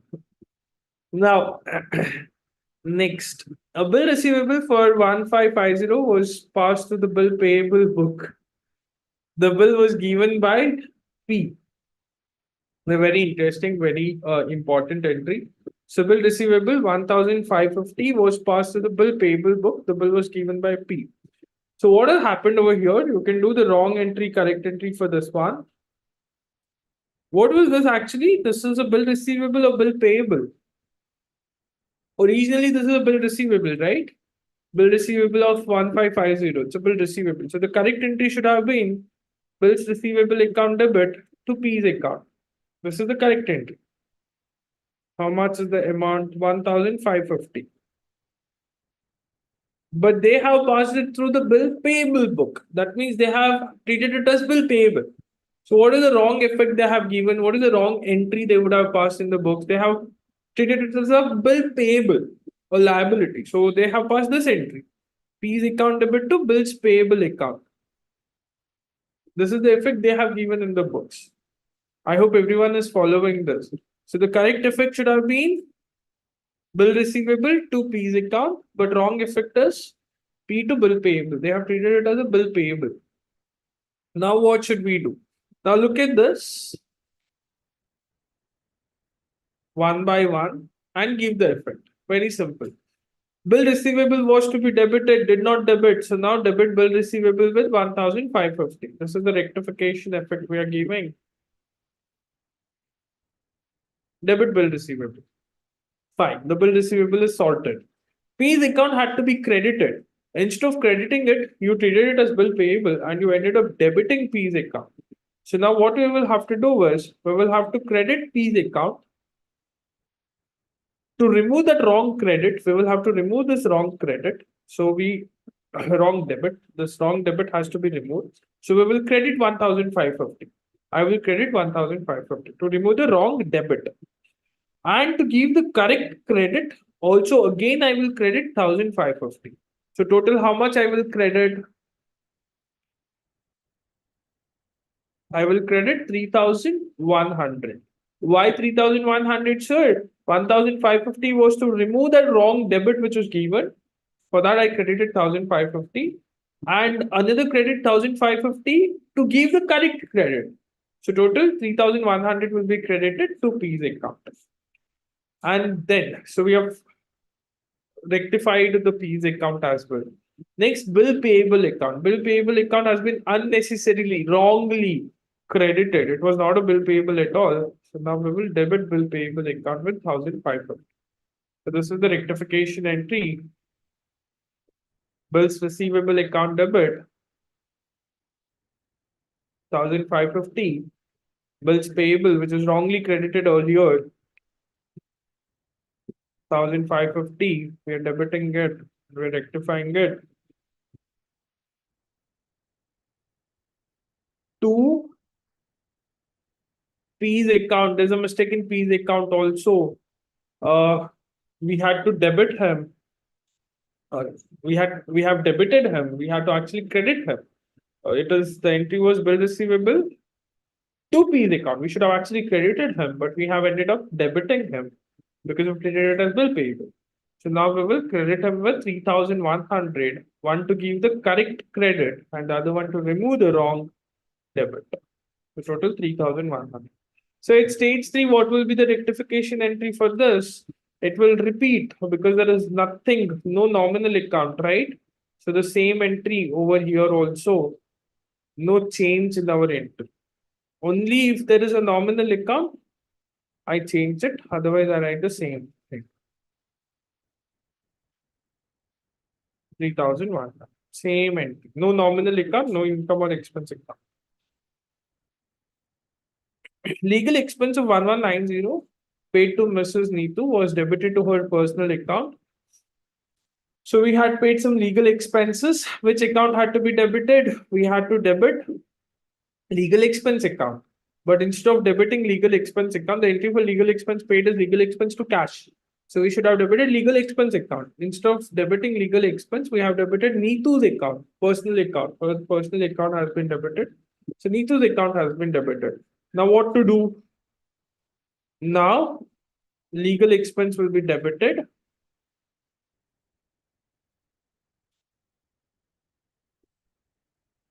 And Neetu's account was wrongly debited earlier, right? So it was not to be debited. Hi, Adarsh. It was not to be debited, but we had wrongly debited earlier. So now we will credit it. Which one? Neetu's account.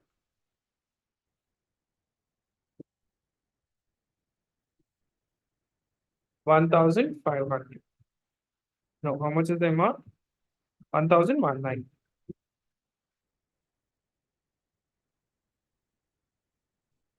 So I hope it is clear. What had happened is we should have actually debited the expense account. Instead of debiting the expense account, we had debited Neetu's account. So now we are crediting Neetu's account and removing that wrong debit. And we're giving the correct debit to the expense account. At stage 3, what will be the entry? Is there a nominal account at stage 3?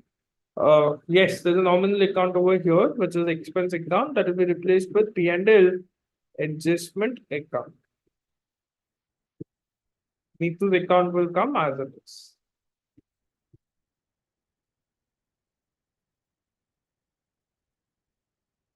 One one nine.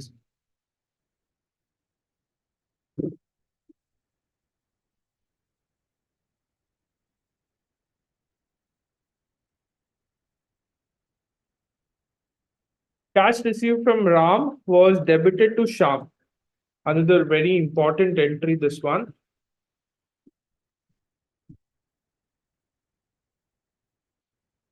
Pay attention when I discuss this. Cash received from Ram was debited to Sham. So when you receive cash, you write it in the cash book on the receipt side. From there, you post it to the party. So here, the entry is cash account debit to Ram account. Ram account was to be credited. So in the cash book, it's written properly. But instead of crediting Ram, what they have done, they have debited Sham with 1,500. They have written it in the cash book. Cash account is proper. Recording, there is no problem. The problem is with posting. They should have actually credited Ram. Instead of crediting Ram, they have debited Sham. Okay, are you getting this? They should have credited Ram, but instead of crediting Ram, when you receive cash, the entry is cash to Ram. Ram has to be credited while posting in the ledger. They should have credited Ram, but instead of crediting Ram, they have debited Sham. They have debited Sham. So now what we will have to do is we will have to credit Ram with how much? What is the amount? 1,500. We will have to credit Ram. Also, we will have to credit Sham. That's because Sham was debited wrongly. So even Sham will be credited with 1,500. And what account will be debited? Suspense account with 3,000 rupees. This is the rectification entry. Suspense 2. Just see what is happening in each account and do the rectification. That's all. 3,000 rupees to Ram. We had to credit him. We did not credit him. So we are crediting Ram. Sham has been unnecessarily debited. So we are crediting him and we're closing it. That's all. So at stage 3, what is the entry? The same entry will repeat at stage 3 as well, because there is no nominal account.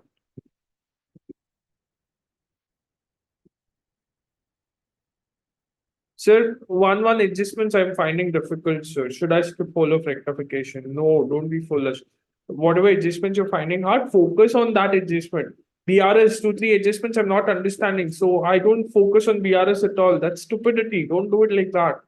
I'm finding 2-3 adjustments and rectification a little harder.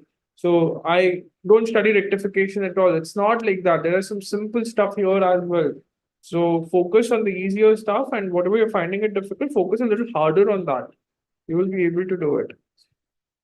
While carrying forward the total of the one page of the purchase book to the next, the amount of 1235 was written as 181325. So this is the problem with purchase book. That means it affects the purchase account. So purchase account, it was 1235. They wrote it as 1325. So over debit, it would be. So now we have to, what is the difference? 1325 minus 1235, 90 rupees. 90 rupees over debit. Now the entry is purchase account debit. Over debit, right? Yeah, over debit. So purchase account will be credited. We'll have to credit the purchase account. Suspense account debit to purchase account. Purchase account is an expense account. So you have debited it extra with 90. Now we are removing that extra debit by crediting it. Is there a nominal account? Is there a nominal account? Yes. Purchase is a nominal account. So suspense to P&L adjustment.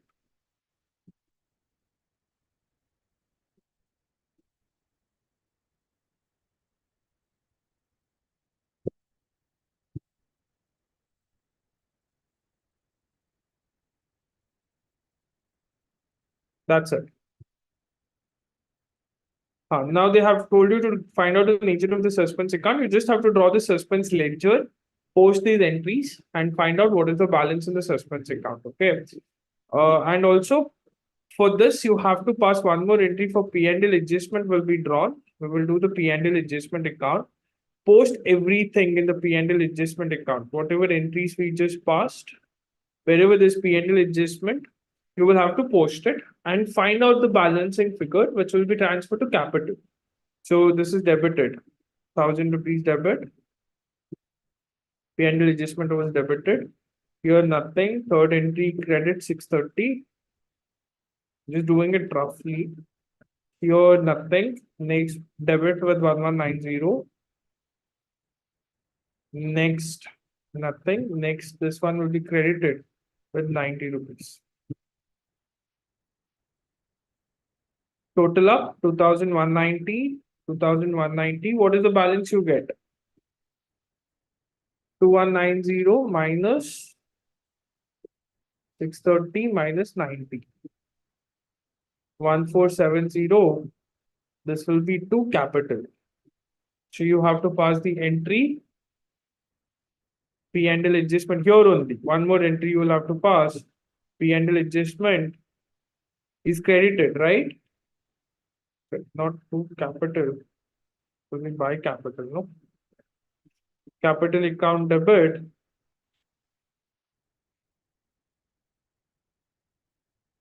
To P&L adjustment. P&L adjustment is being credited. So I'll credit it to 190. This one extra entry you have to pass. So when to prepare and not to prepare suspense account and P&L adjustment account if not asked in the question.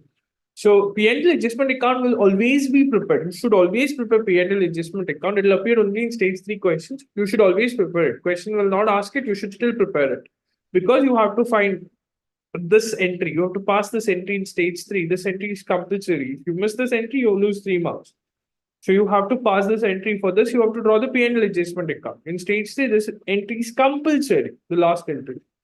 So for that, you have to do the P&L adjustment account. So you have to do the P&L adjustment account in stage 3, even if they don't ask it.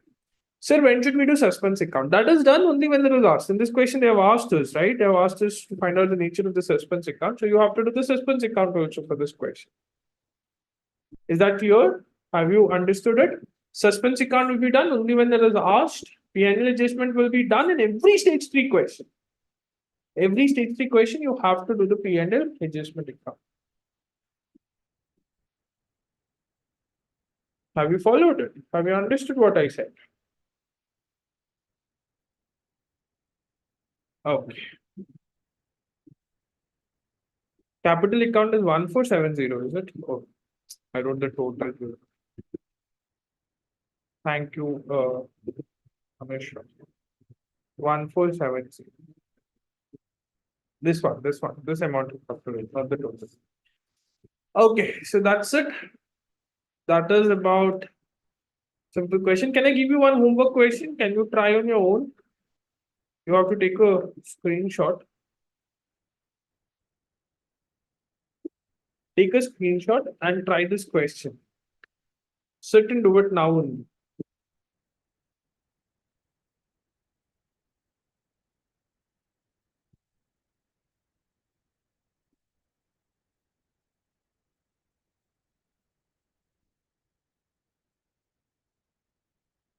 Will you do it?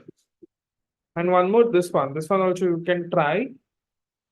I'll discuss this tomorrow if needed. Try these 2 questions. If you have any doubts, any adjustment questions you have, you can ask me. Now also you can ask me from ICA material anywhere. If you have any question, doubt, please ask.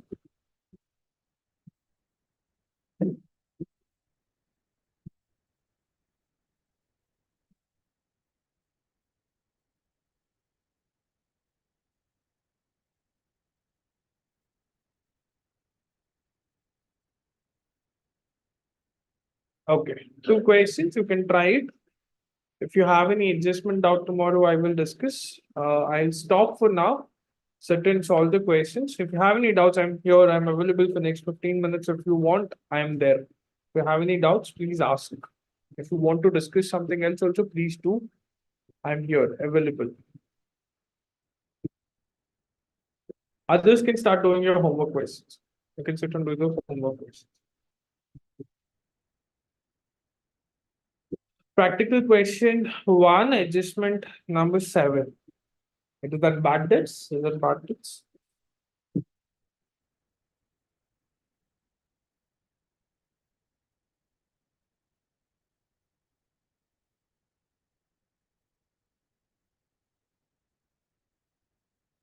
No, it's not bad debts. Oh yeah, it is bad debts, right?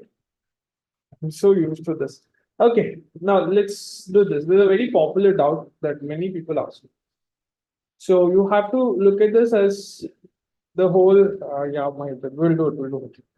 The trial balance of Mr. W and EH they have given failed to agree, and the difference 2570 was put into suspense pending investigating. This was okay. Okay. You're required to pass the rectification entries without narration to correct the above entry before final account. The stage two. Okay. Seventh point is the doubt.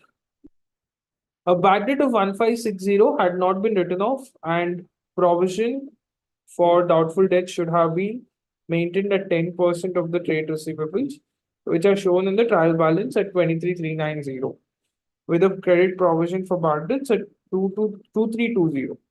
So, for bad debt was not written off, so we'll have to write off the bad debt. The entry to write off the bad debt is stage two, it is. So, bad debt account debit to debtors account or trade receivables account. You can also write trade receivables.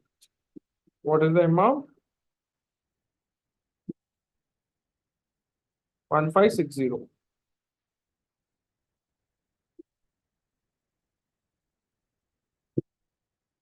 This is one entry. Okay, this is about the bad debts. One more, they have told that the provision for doubtful debt should have been maintained at 10% of trade receivables, which are shown in the trial balance at 23,390, with a credit provision for bad debt at 2320. So now we have to see if the provision is enough. They want to maintain provision at 10%. There's already a provision of 2320. We just have to see if it's enough or not. So debtor balance is 23,390, but we have done some adjustment just now. We have credited the debtors. So 23,390 debtors as per trial balance.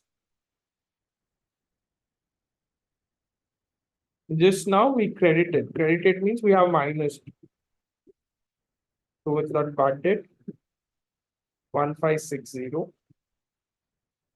That is to be minus.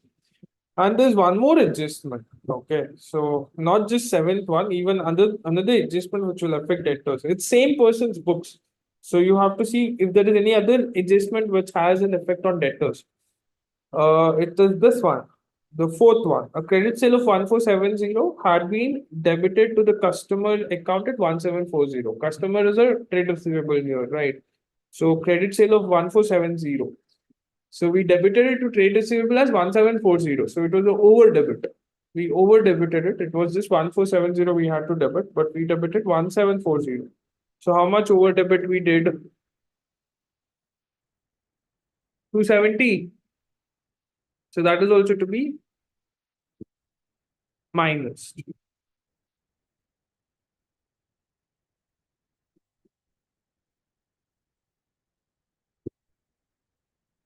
So the actual debtors is after all the rectification, the actual debtors is 21560. This is the actual debtors. On this, I have to create a provision. What provision do they need? Provision for bad debt at what percentage have they asked? 10%, right? At 10%. It will be 2156. There's already a provision. We don't have to create a provision. The provision is already created. What is the existing provision? With the credit provision for bad debts at 2320. 2320 it is. It's already there. Provision is there.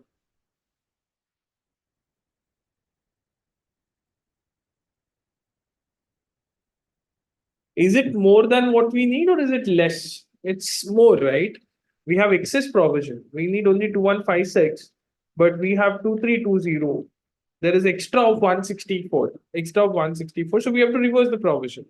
So to create the provision, you should know the entry. What is the entry to create provision? P&L to provision. We charge it to the profit and loss account. We debit it. And we credit the provision account. But here we have to reverse. Whatever is there, it is extra. We don't need that much provision. So now we have to reverse 164 provision for bad debts account debit to P&L 164. So this entry has to be passed. Two entries will be passed for that one. You can see the solution.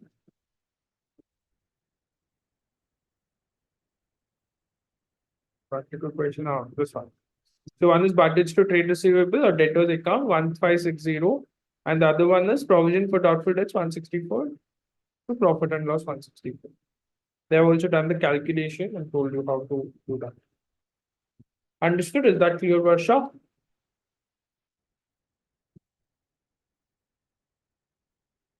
Yes, Mahithur, I will.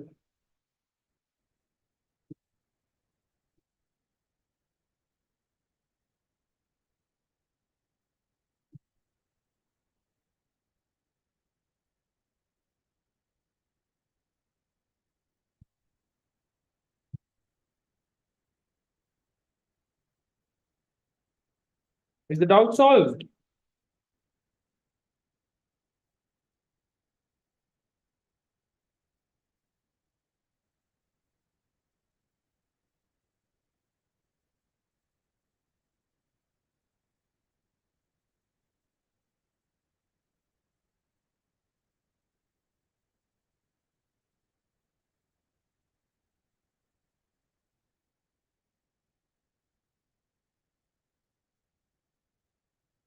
Okay.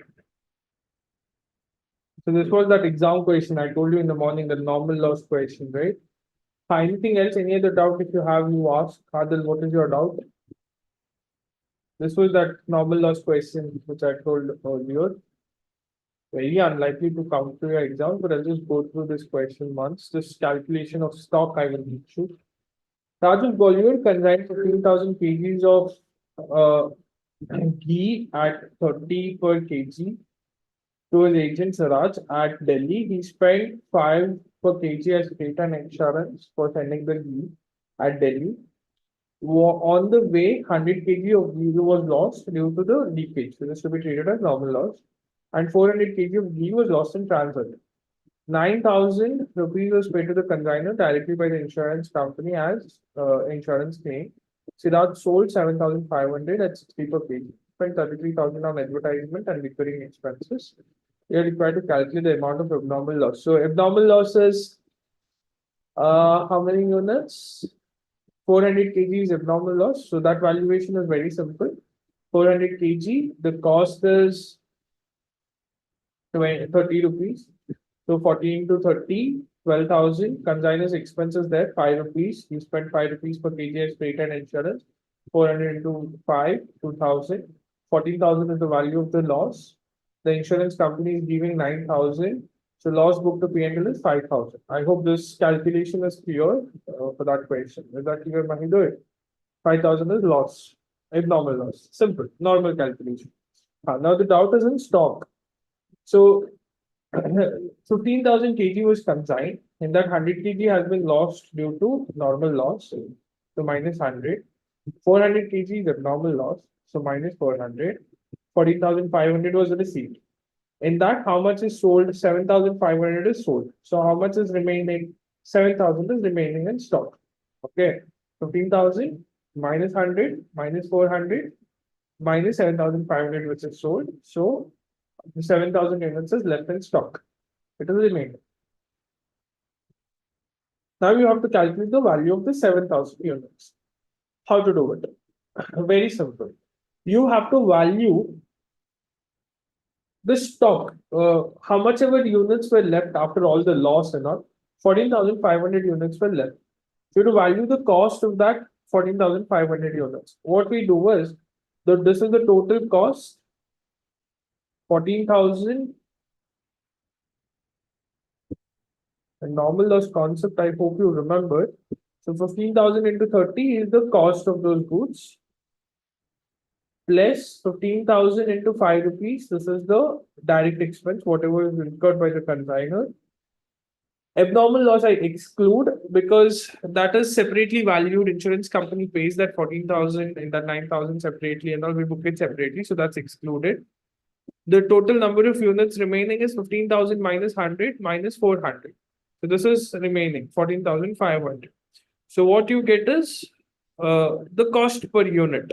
5,25,000 is the total value. In that 14,000 we have separated. So 5,11,000 is the total cost of the remaining units. 5,11,000 is of the remaining units.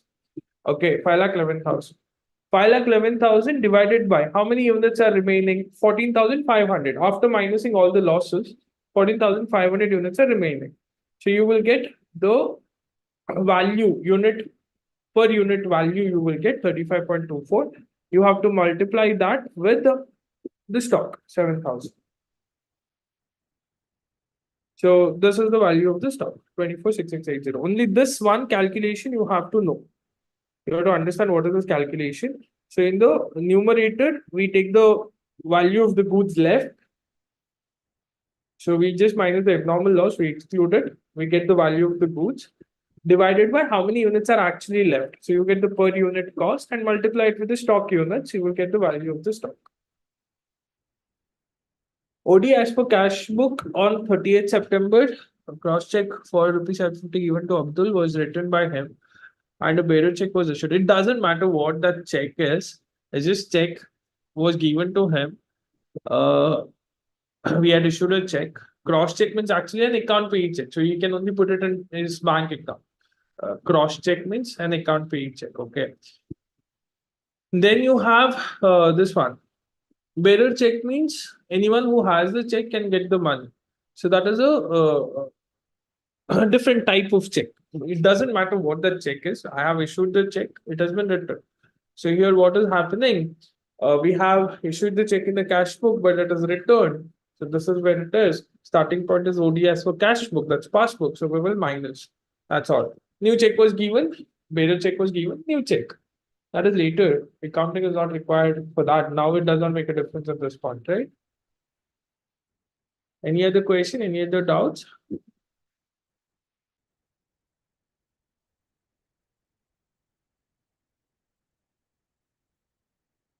Either just go through this calculation again, you will understand. For the ones who are not very comfortable with this, I would not advise you to go through it now. It's fine. You can take that one small risk. Difference between dishonor and discounted dishonor. There's nothing called as discounted dishonor. It's for bill of exchange. We have dishonor of discounted bills. So check, it is dishonor of a check. This discounted bill dishonor means I had discounted the bill, I had got the money earlier, now it's being dishonored. So the banker will take that money from my account. If you give me more context, I can explain better, Pratesh.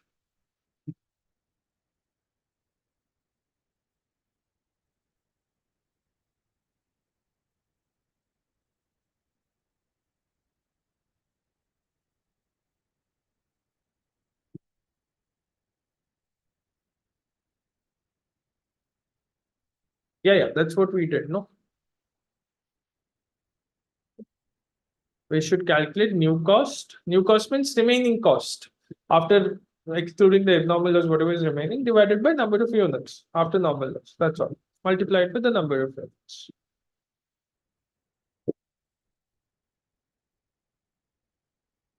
I just discussed it, Adil. So here we have minus it in the cash book. We have minus it when we issued the check. It has been dishonored. So now it's like this. In the passbook, it's not minus because it has been dishonored. The starting point is the OD you had told me earlier, right? As per cash book. So now we will have to minus passbook. It is OD as per cash book means ulta passbook. We have to minus.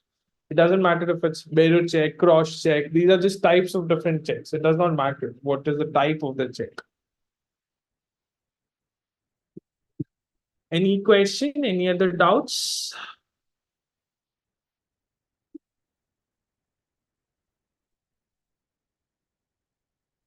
Okay, if you don't have any questions, I'll wait for another 2 minutes. If you have any doubts, don't waste this opportunity you are getting. Don't waste it. Sort it out. Any doubts, any points, anything you want, ask.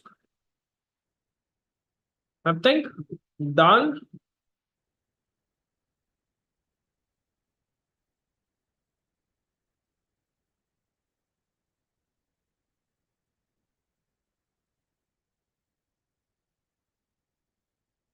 Right then.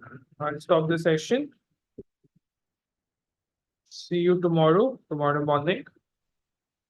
We'll do depreciation and stuff tomorrow in the morning. See you in the morning tomorrow, guys. Bye bye. Yes, Anna. Can you what? Can you?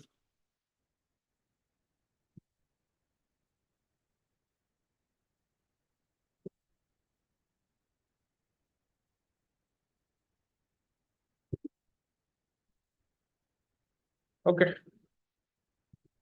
What in final accounts are you looking for specifically? Final accounts means sole proprietor, you mean by that, right? If you tell me, I will focus on that part more. I'll be doing it. I'll be doing over million because I can't solve too many questions and all, right? In this limited time, especially module two long questions, I can't solve too many questions.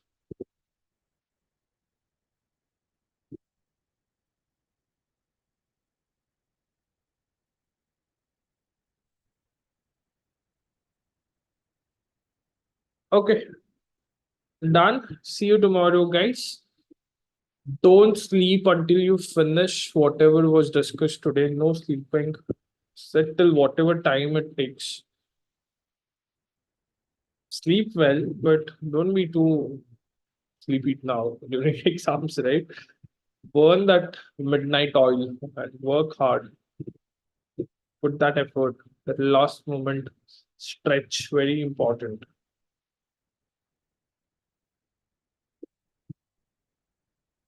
Chalo. See you tomorrow. Good night. Bye bye. Study well. I'm leaving the session.